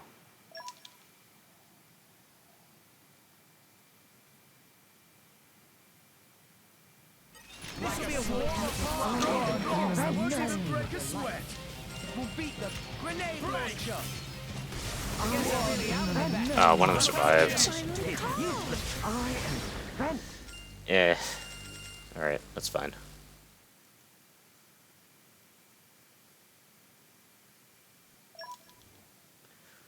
Alright, zombie hover time.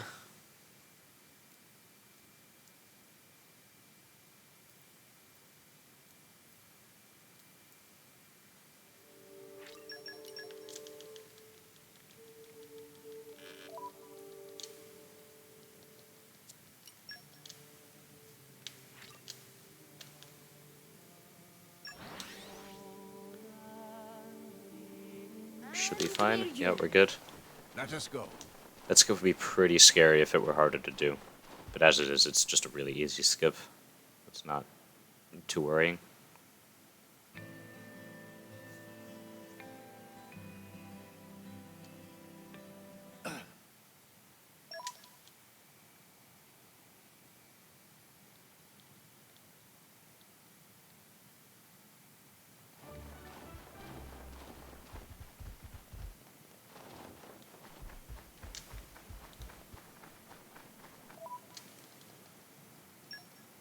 Switch back to Rex. Get ready for the trio fight. What's different this time? Oh, here we use Wild Valley for the trio fight.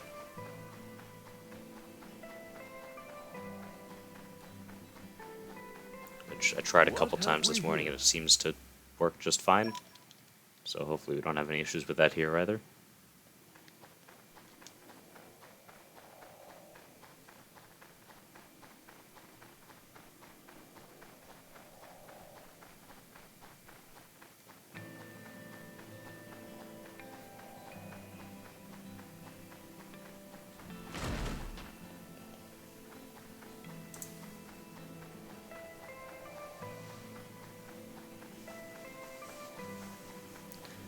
To remember not to lean too far back in my chair, or else I'm going to pull my headphones out.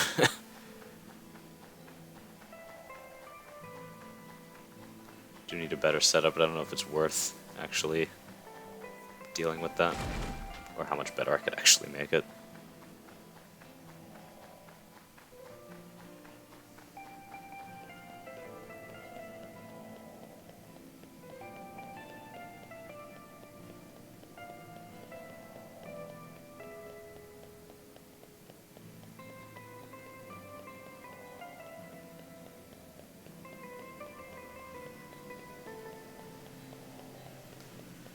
Alright, let's hope we have no issues with this. A delayed Wild Volley should be enough to KO everyone.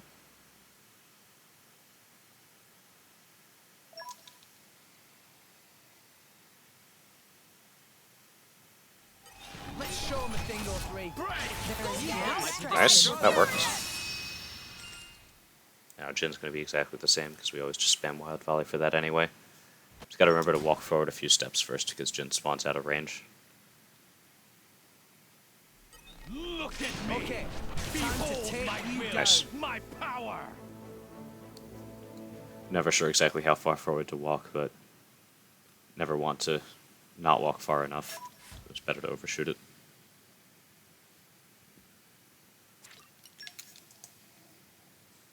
Again, I have no idea what pace I'm on right now.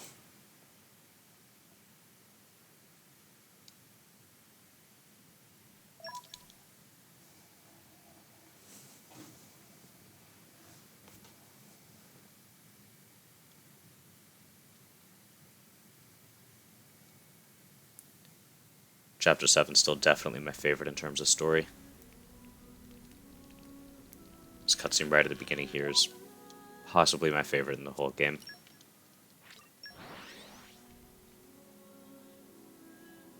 We're here. We should depart imminently.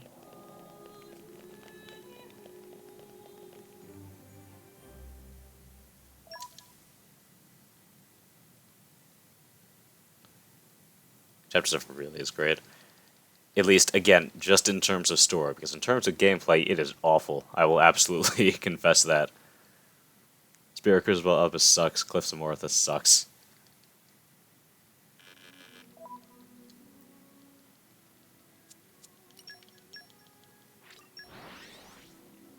The locations themselves are actually pretty cool, but what you have to do there just sucks. Let's rest a spell. Where We am I? should depart Oh, yeah. imminently. I completely forgot where I had to go. Oh my god. I gotta pay attention more. To remember where I am in the story. I think I lost a couple seconds there, but that's okay. Is it night time already?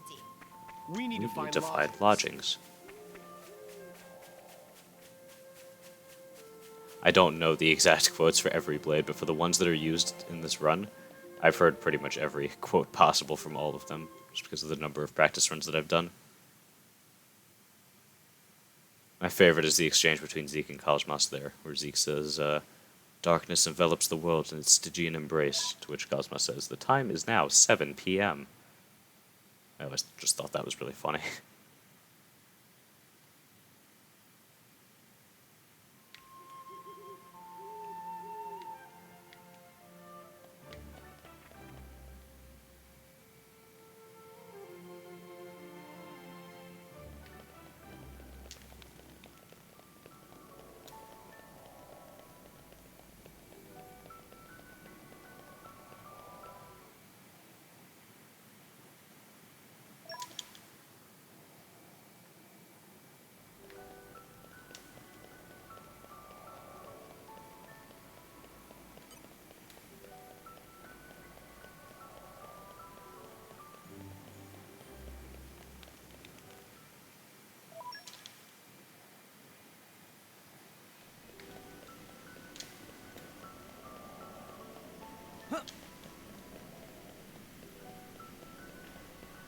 So watch through a lot of the cutscenes in this chapter where you're reminded just how dark Nia's backstory is.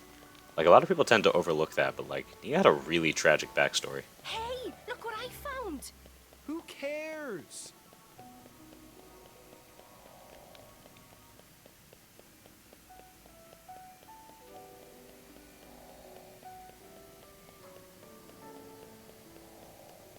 And you also get Zeke's backstory right here. This is also when, as I mentioned last time, Pandoria's glasses change from being opaque to being transparent, which a lot of people don't know. It's right at this point right here. Oh,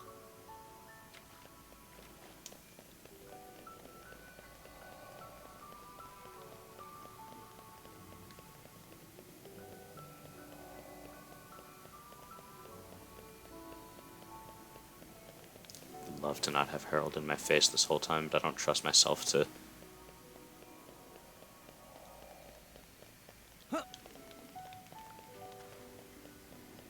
Right, so yeah, so Nia's probably figured this out by now, but Nia's father, as she refers to him, is not actually her father, it's her driver, who, and his daughter, who was Nia's sister, was sick and dying, and he was unable to heal her, and Nia was a blade that he awakened in an attempt to heal her.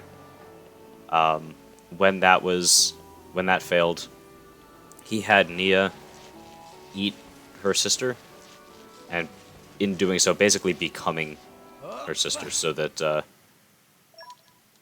her father basically would have his daughter living on inside Nia, which is kind of messed up Hey, look what I found. a little bit. who You know, kind of cares? creepy how he's basically having Nia just replace his daughter.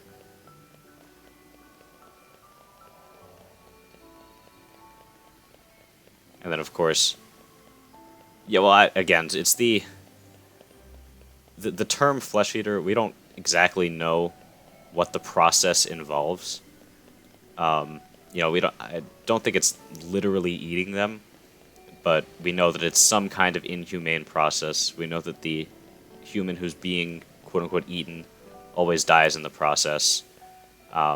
but it's basically the way that it's perceived by other people is similar to the way that we perceive cannibalism. And that's just kind of how we're supposed to think about it. But I don't think it actually literally involves eating them.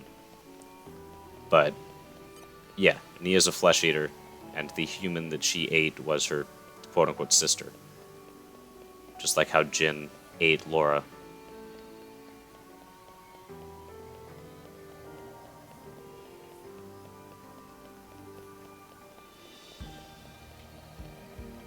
And of course, Nia was then, as a flesh eater, persecuted by Indal.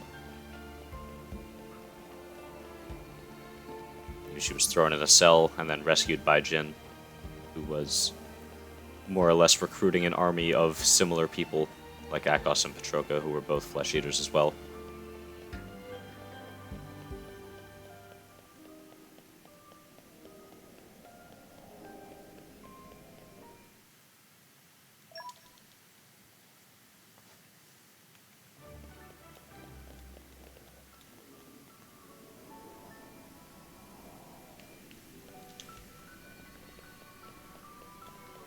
Nice, that was a nice Alpus jump there. Hey, look what I That one can be a little bit scary sometimes. Who cares?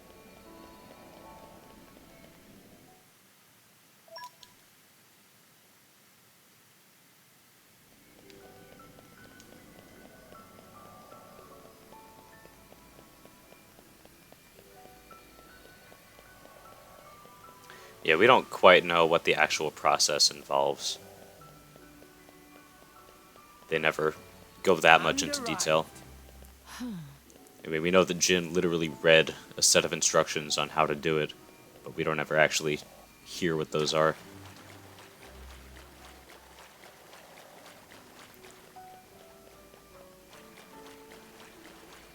We know that Laura's heart is inside Jin's chest. So it could have been something like, you know, Jin ripping out Laura's heart and putting it inside his own chest somehow. But that's about all we have to go on. But it's definitely a inhumane process, you know, akin to cannibalism, although not identical.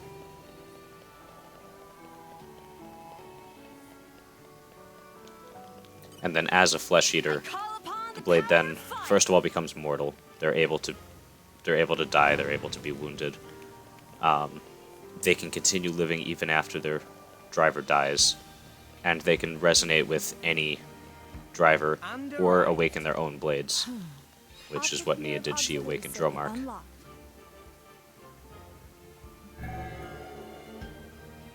Which Dromark had also been her father's blade, who then returned to his core after her father died.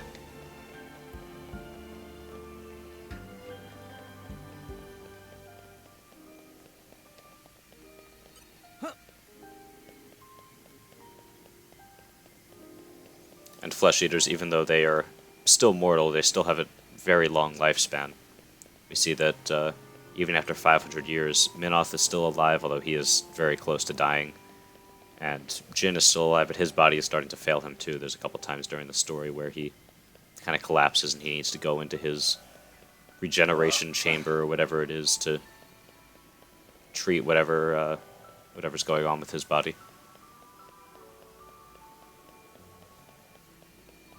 And arrived.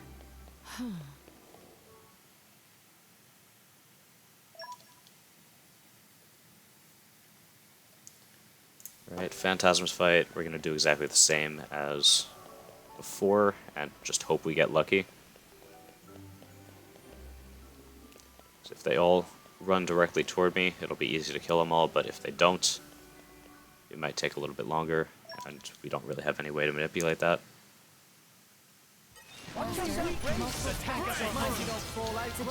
Okay, one of them didn't die. Okay, that was not too bad. It only gets really bad if one of them uses Moltus, because then it's just over.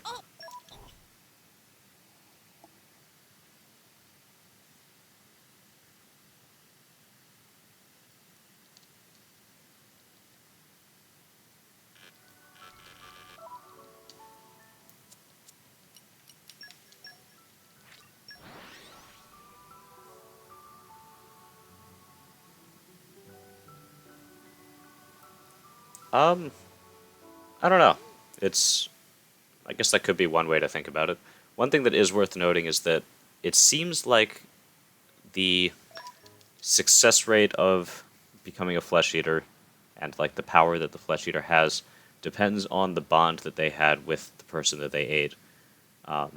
You have people like Minoth who were turned into flesh eaters as experiments, supposedly being bonded with people that they didn't even know, and because of that, Minoth gained nothing from that and just became mortal. It was just straight up worse off. Then you have people like Akos and Petroka who seem like they're just normal power, whatever. The people that they ate were their drivers. Pretty long way, hey? And then you have people like Jin and Nia who were extremely close to the people that they ate, and because of that, granted them ridiculous, like, super powers. And so that tends to be the leading theory, that the bond that the blade has with the person that they eat determines how well the flesh eater process goes. Up and arrived.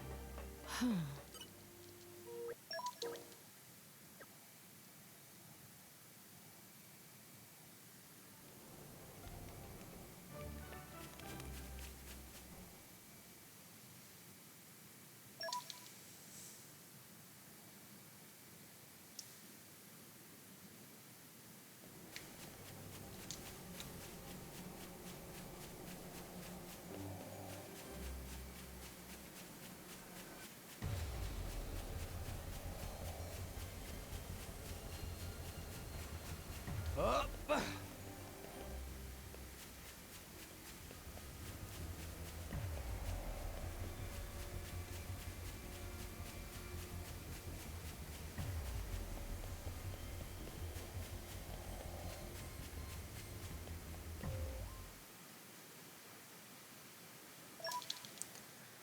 Alright. This is going pretty well so far. I mean, there were a couple spots where I kind of messed up a little bit, but for the most part, it's been a pretty good run.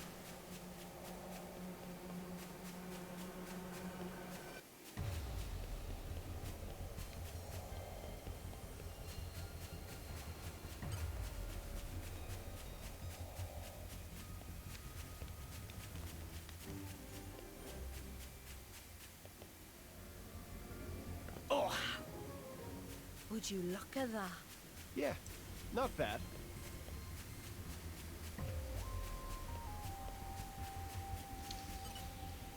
Use my strength.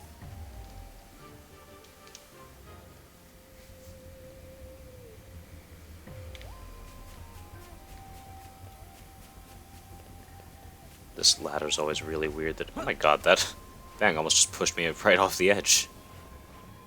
It was a little scary. This ladder, I always gotta move over to here, because otherwise it's just not gonna let you up. And it's really weird.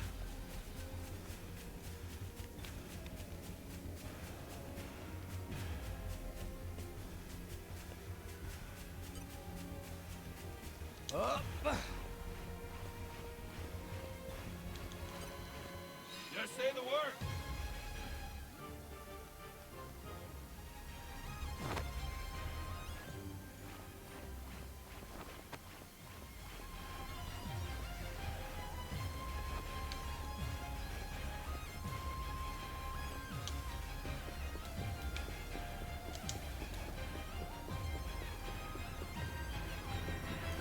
Get it, but I'm not complaining. That's the thing, that it makes so much more... It becomes so much better once you do get it, but you definitely have to play through it a couple times before you do. Because there's a lot of stuff that doesn't make a ton of sense the first time. And arrived. What do I do here? Delayed wild volley. Let's show him a thing or three. It appears that you trust me with Nice. your life. It was not on the right page of my notes. I'm gonna.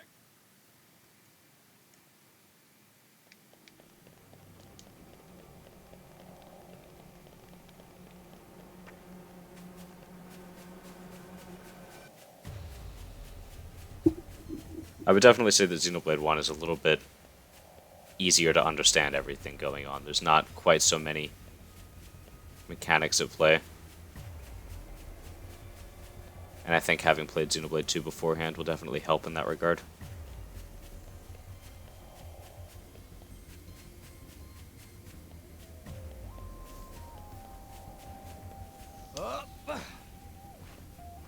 Well, what that was.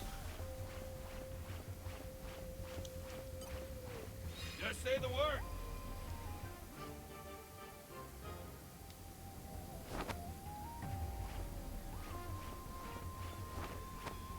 You think I can get a sub 159 chapter 7? Probably not. I think I'm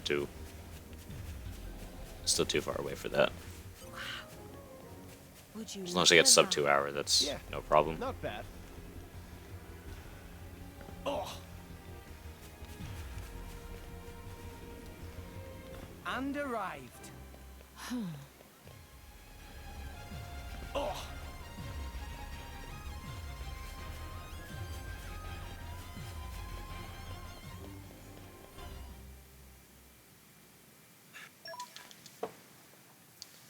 Right here we can just straight up Wild Valley. Brat.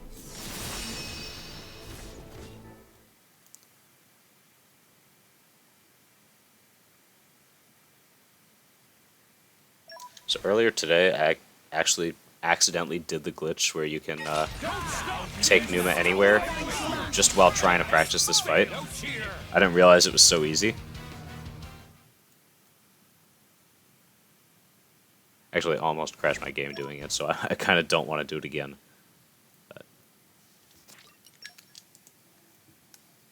Alright, we're still on a good pace here.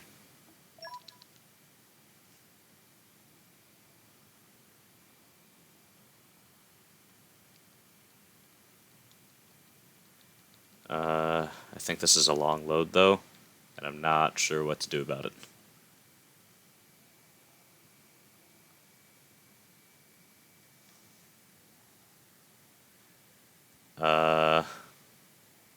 I think I'm gonna restart my game.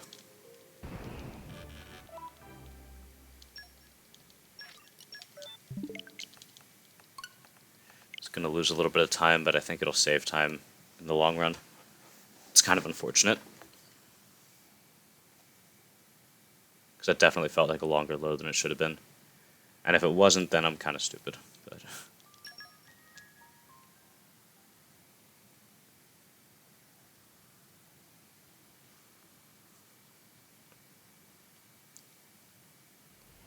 can't wait for Gren to come back and tell me that I just wasted 30 seconds for nothing.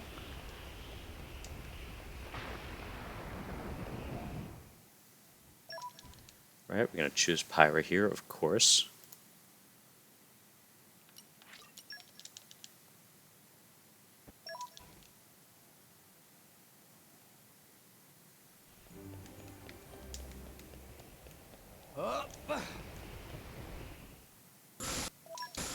Right, I think we can just straight up spam Wild Volley for this one, which I was surprised to find out, but it seems to work. It worked. So, okay.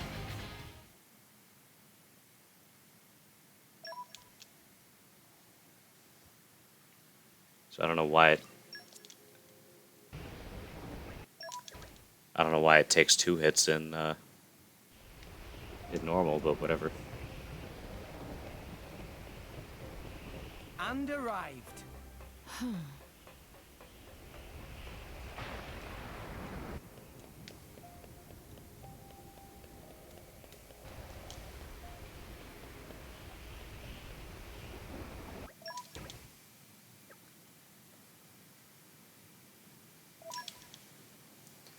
Right. I do hope that was the right call to restart my game there. Like, if I'm getting bad loads in Chapter 6, then definitely. But in Chapter 8, it's saving less time to do that. And arrived. Right, hopefully we can get a good horde fight.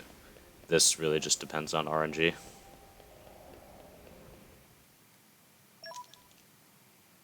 Actually, I wonder if Wild Valley would be a good idea for this. I actually didn't try that. Maybe I should have.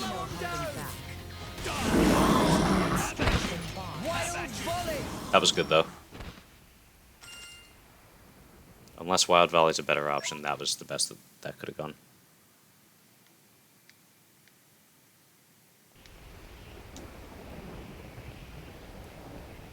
Let's hopefully get a good Torn and Womb skip. And if we can get a good Nuclear Dump skip later on, this is a pretty good run. It's unfortunate that we had to restart the game, but that's not too big of a deal, I hope. And arrived.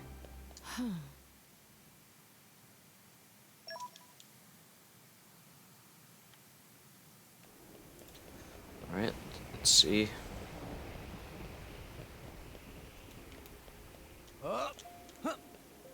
Good, perfect. I think I've gotten pretty good at that. It's not an easy skip, but once you do it a bunch of times, you kind of get it down. I also wonder if it's easier on New Game Plus. Could be, because the increased movement speed.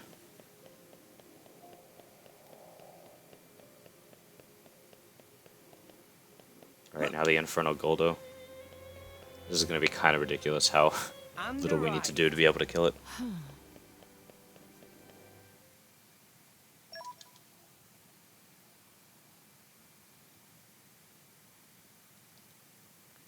We do still need to use 2 arts for the first phase, but... I'm going all in. Just me. Wild volley. Nice.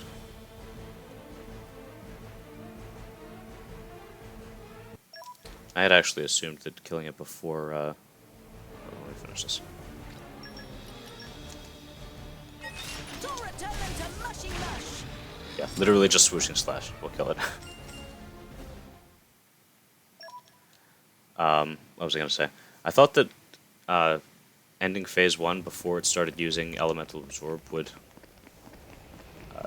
get it to fade into the cutscene quicker, but I don't actually think that's true.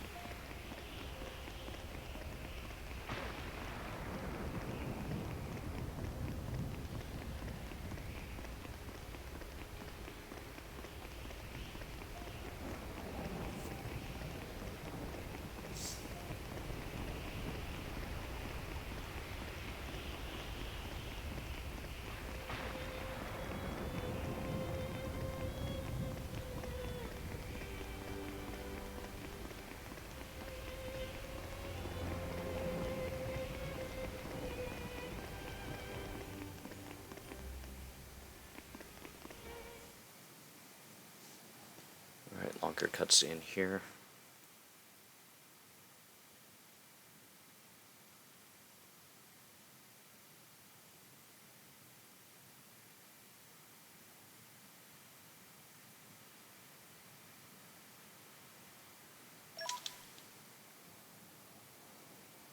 Good.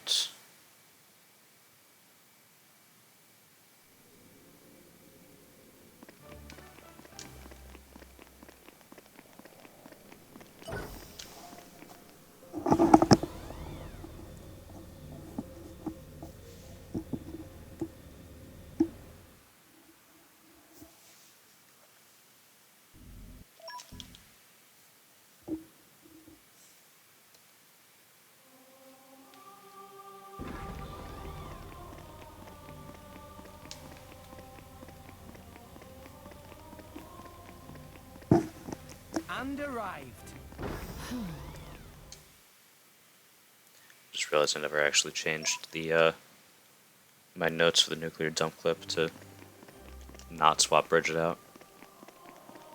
Because normally we swap out both Mithra and Bridget and put in Godfrey and Wolfric, who both have Hunter's Chemistry and Shoulder to Shoulder on them, so that we can easily get max affinity for the ghosts. But that's not necessary on easy, because we can just spam Wild Valley for all of them and kill them all.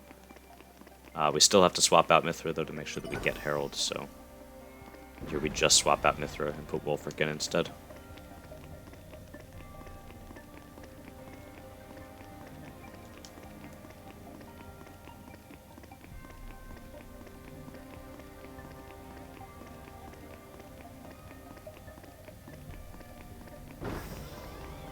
would just remove Mithra and put nothing there, but then we actually won't have enough levels of focus to get through the door in Chapter 9, which I'm glad I realized before starting this run.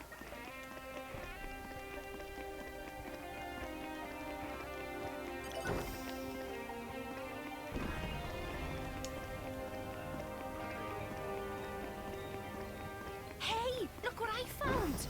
Who cares?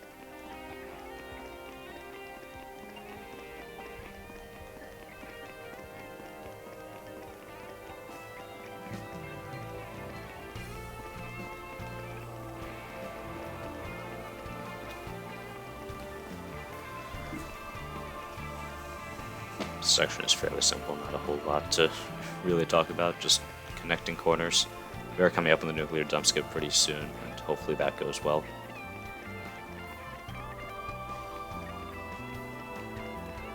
Hey, look what I found! Who cares?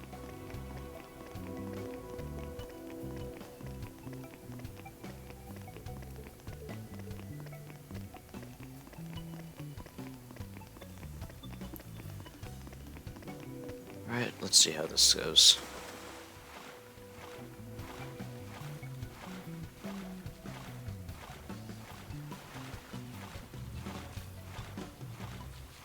Alright, not too bad.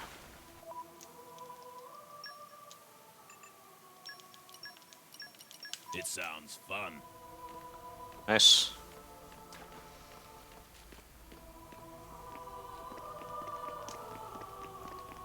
Now it's just the fight with the Indolime monks at the end of Chapter 8, and that's going to be it for the rest of the chapter.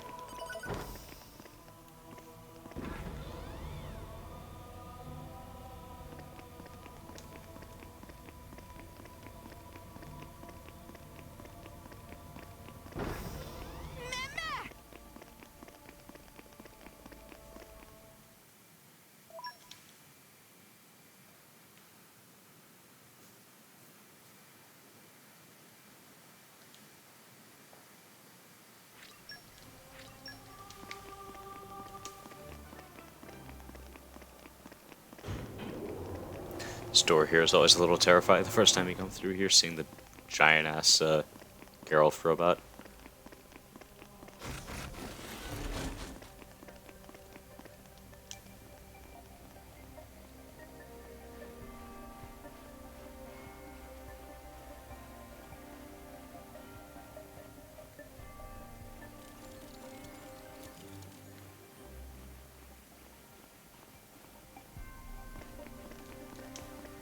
Just in the original version of these notes, there was something that said, for this section, no need to be stealthy, which I guess in New Game, you kind of have to pay attention when you're walking through here to make sure that you don't get targeted by the Mark 6 Margo that's in here.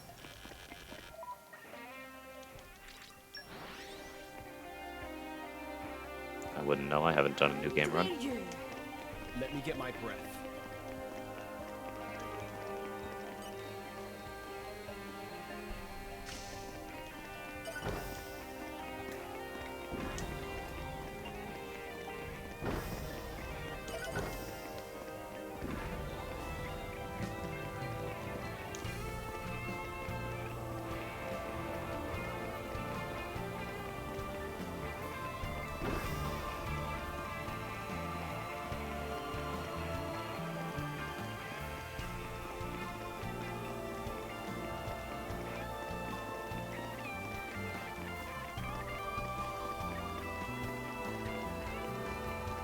It's really interesting that I have no idea where we are in terms of pace.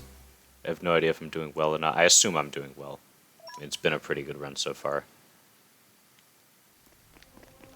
We'll have to see as we get closer to the end. Because I don't know what my splits are for these chapters in my PB. My normal PB.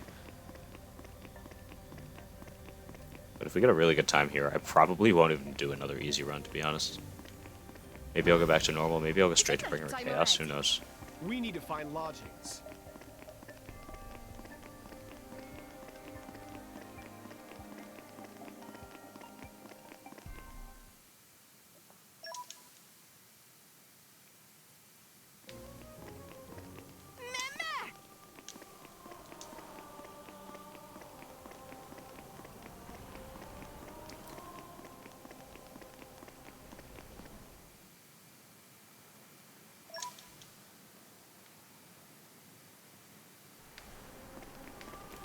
Let's hope we can get a good fight here with the Indoline monks.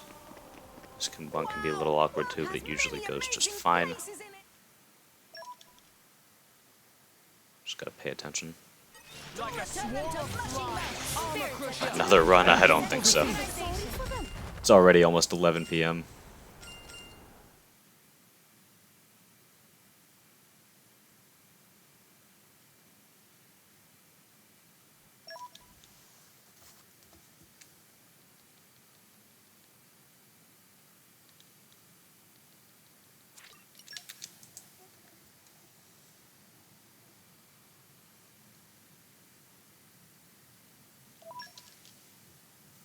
$213, I have no idea how that is. Hopefully pretty good.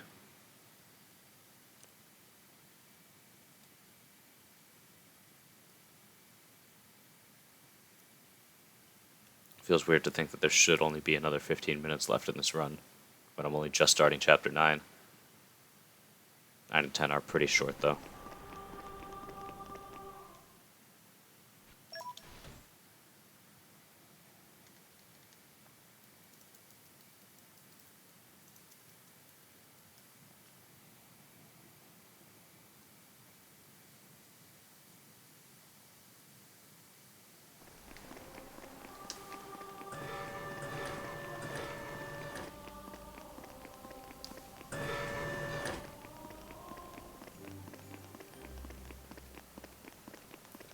This girl not get in my way, please. Nice. Wow, world has many amazing places in it. And it's usually a better idea to just run right through its legs rather than try and squeeze around it.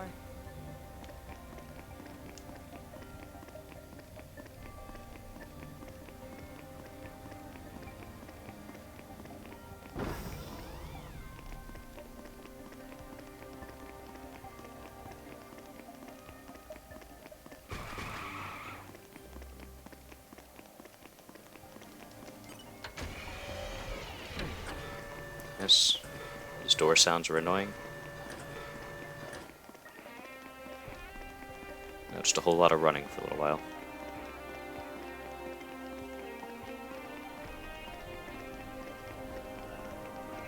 Hey, look what I found. Who cares?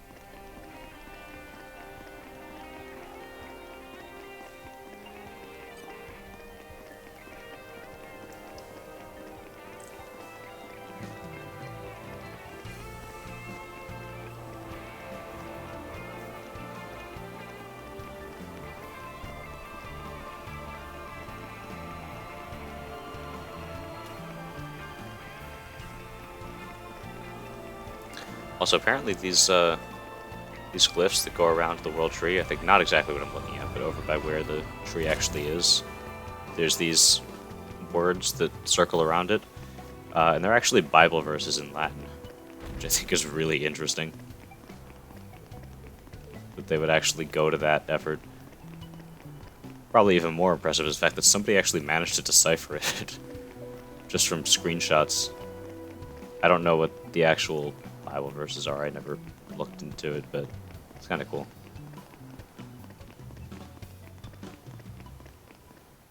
I think Numa also has one written on her chest, which I also don't remember what it says.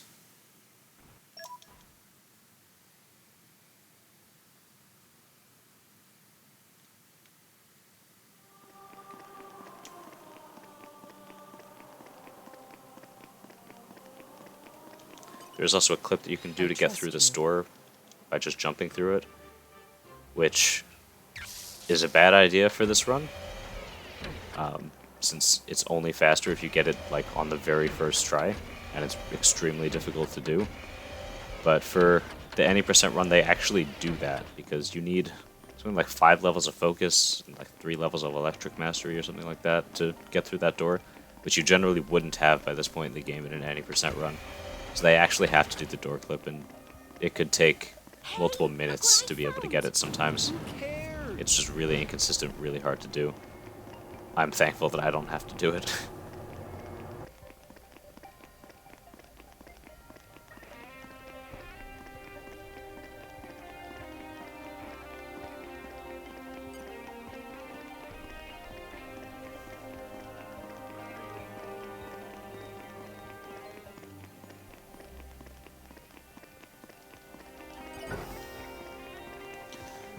Nice.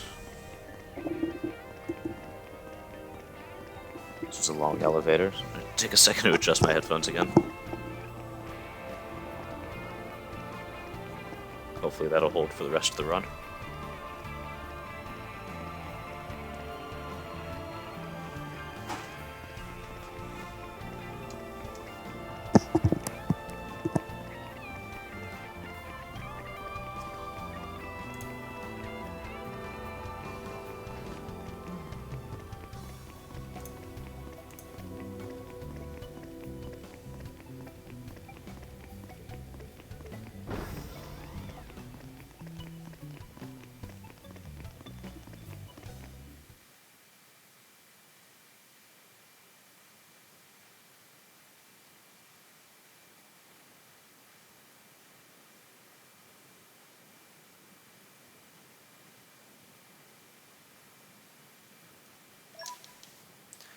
Turn to mouth, this fight's going to be pretty ridiculously quick too. World record pace, yeah. This is my first time doing this run, but I mean, this literally only 4 people have even run the easy difficulty for this category, so yeah, I guess. Yeah, I'm just doing it to grab the world record because why not? Also, welcome, Duke Grontley.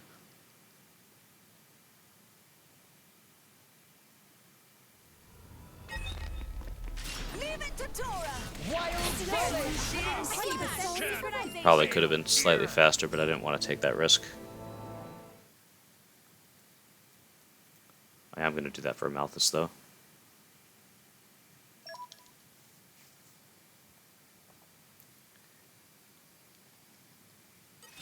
Through Divine Robes we can't hit him, but the Ether Cannon attack still does a lot. And so now if I just... I didn't even need to do an auto attack first. Could have been slightly faster, but that was still perfectly fine.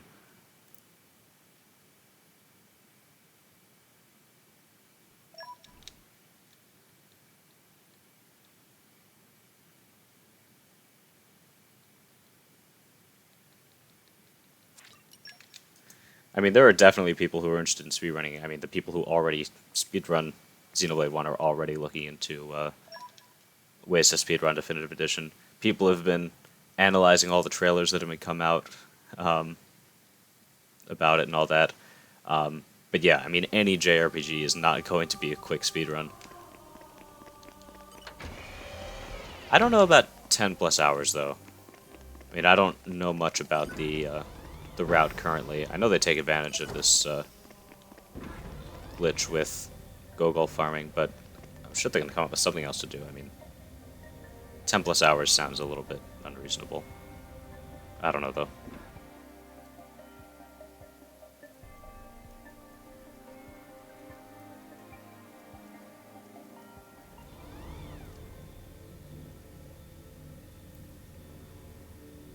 By the way, if you guys are actually interested in Xenoblade speedruns, whether you're actually interested in running yourself or if you're just interested in learning more about it, there is a Xenoblade speedrun Discord, which if you're interested in checking out, it's under the on speedrun.com under any of the Xenoblade games.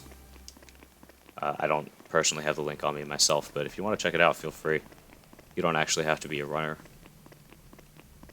And that way you can see all of the, everyone who streams speedruns of this game advertises in there, so you can catch everybody's streams.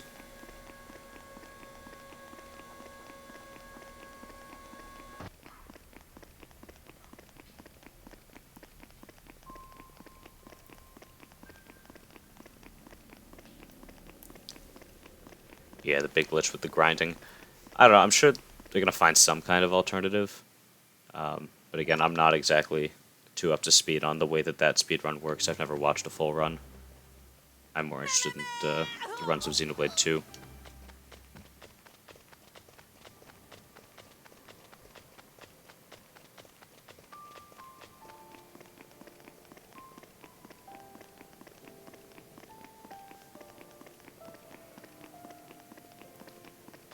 Realized I forgot to give a spoiler warning, but I guess it's a little bit too late now.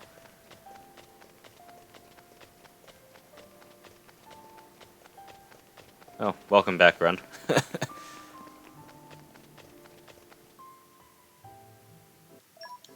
I don't know if you were here, I had to reset, or I guess restart my game in Chapter 8 because I had a long load at the beginning.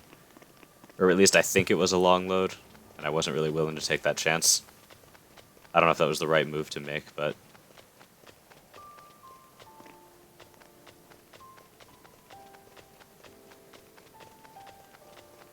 I don't think it was that big of a deal. We'll see, I guess at the end of this chapter, how much time I might have lost because of it.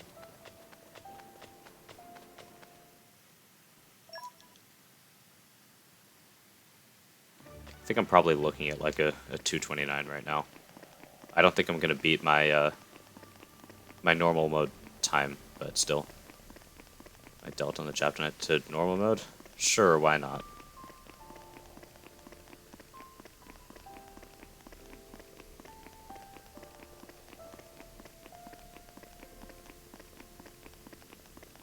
$0 Huh. I mean, that doesn't really surprise me. There's only 2 fights, and I did pretty much the same thing. 10 minutes to be the ghost make, you know, that's plenty of time. Pretty sure my split time for chapter 10 as a whole in my PB is like 9 minutes. Let's show them a thing or three. Elemental attack. I could still fight. I did a run last night where I didn't PB, but I did get a gold time for chapter 9.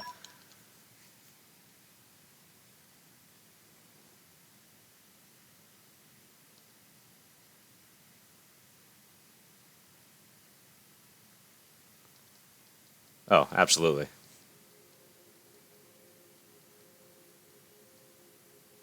Let's show them a thing or three. A mere Scene at the beginning of chapter 7, the one at the end of chapter 7, the ending. Those ones especially. Get me every time.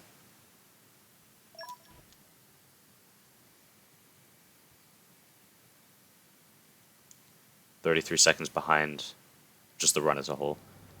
It sounds about right. I made a couple of mistakes during this run. And the fights weren't really saving me all that much.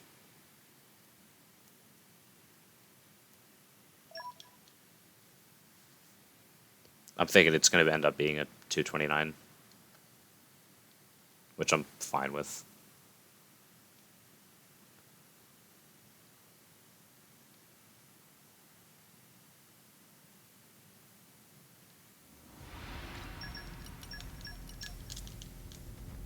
Good.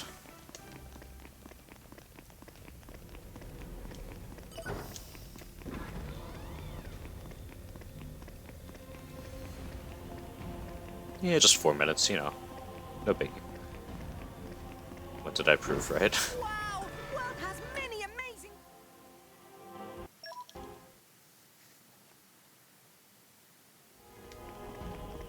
It's definitely possible without the new zombie hover. Did Hybrid's record not use it?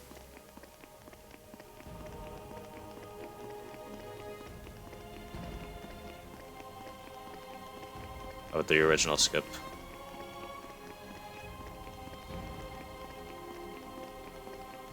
Oh, I see. So you're thinking that before the new one was discovered that that would stay there because... I see. Honestly, I have no idea how long it actually takes to do the Tantal Descent because the part that we skip off, that we cut off with the zombie hover skip, that part is almost never visited in the game. Like, there's a couple unique monsters there, but there's like no quests that go there at all. And so even with how much I've scoured this game doing everything there is to do, I've hardly gone there. And the fact that we don't even use it for the speedrun either makes it, like, I hardly know that part of the game at all. There's 4 minutes, okay. Zombie hover is a glitch that we use that basically allows you to avoid taking environmental damage. So the case that we use it for is used to survive fall damage. So we use it in Tantal to jump all the way down to the bottom level Not interested. without dying, so that we can skip the whole descent on the way down.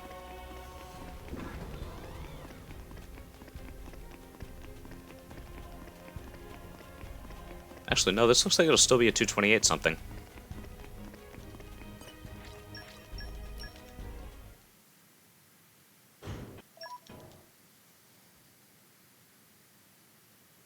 Should be able to just straight up swooshing slash right at the beginning. Tora will beat them no Yep. problem. Rain assault.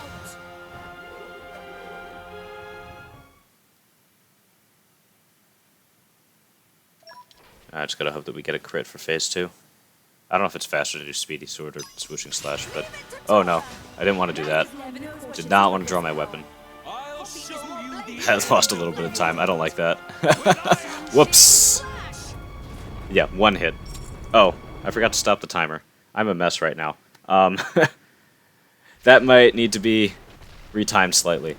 Not sure exactly how that works, but yeah, there it is. New world record for easy difficulty, New Game Plus. 228, 30, 30, 31, okay. Man, I was not paying attention. But yes, thank you to everyone who came out to watch. Yeah, so I'll deal with that. But, actually beating a world record by 4 minutes. Yeah, it's, to be fair, all of the new strats that I used were done for... Let's get this done. Okay, but... Move on. Anyway, yes. I'm probably not going to come back and do another time in this category. I think I'm fine with just this, at least for now. So not sure what I'm going to do next. Maybe I'll move on to Bringer Chaos. Maybe I'll just go back to normal. But yeah, I'm glad I was able to just come in here and just snag this world record real quick. Again, thank you to everyone who came out to watch, and look forward to the next time I'm streaming. I think that's going to be it for right now, though. Alright, see you guys.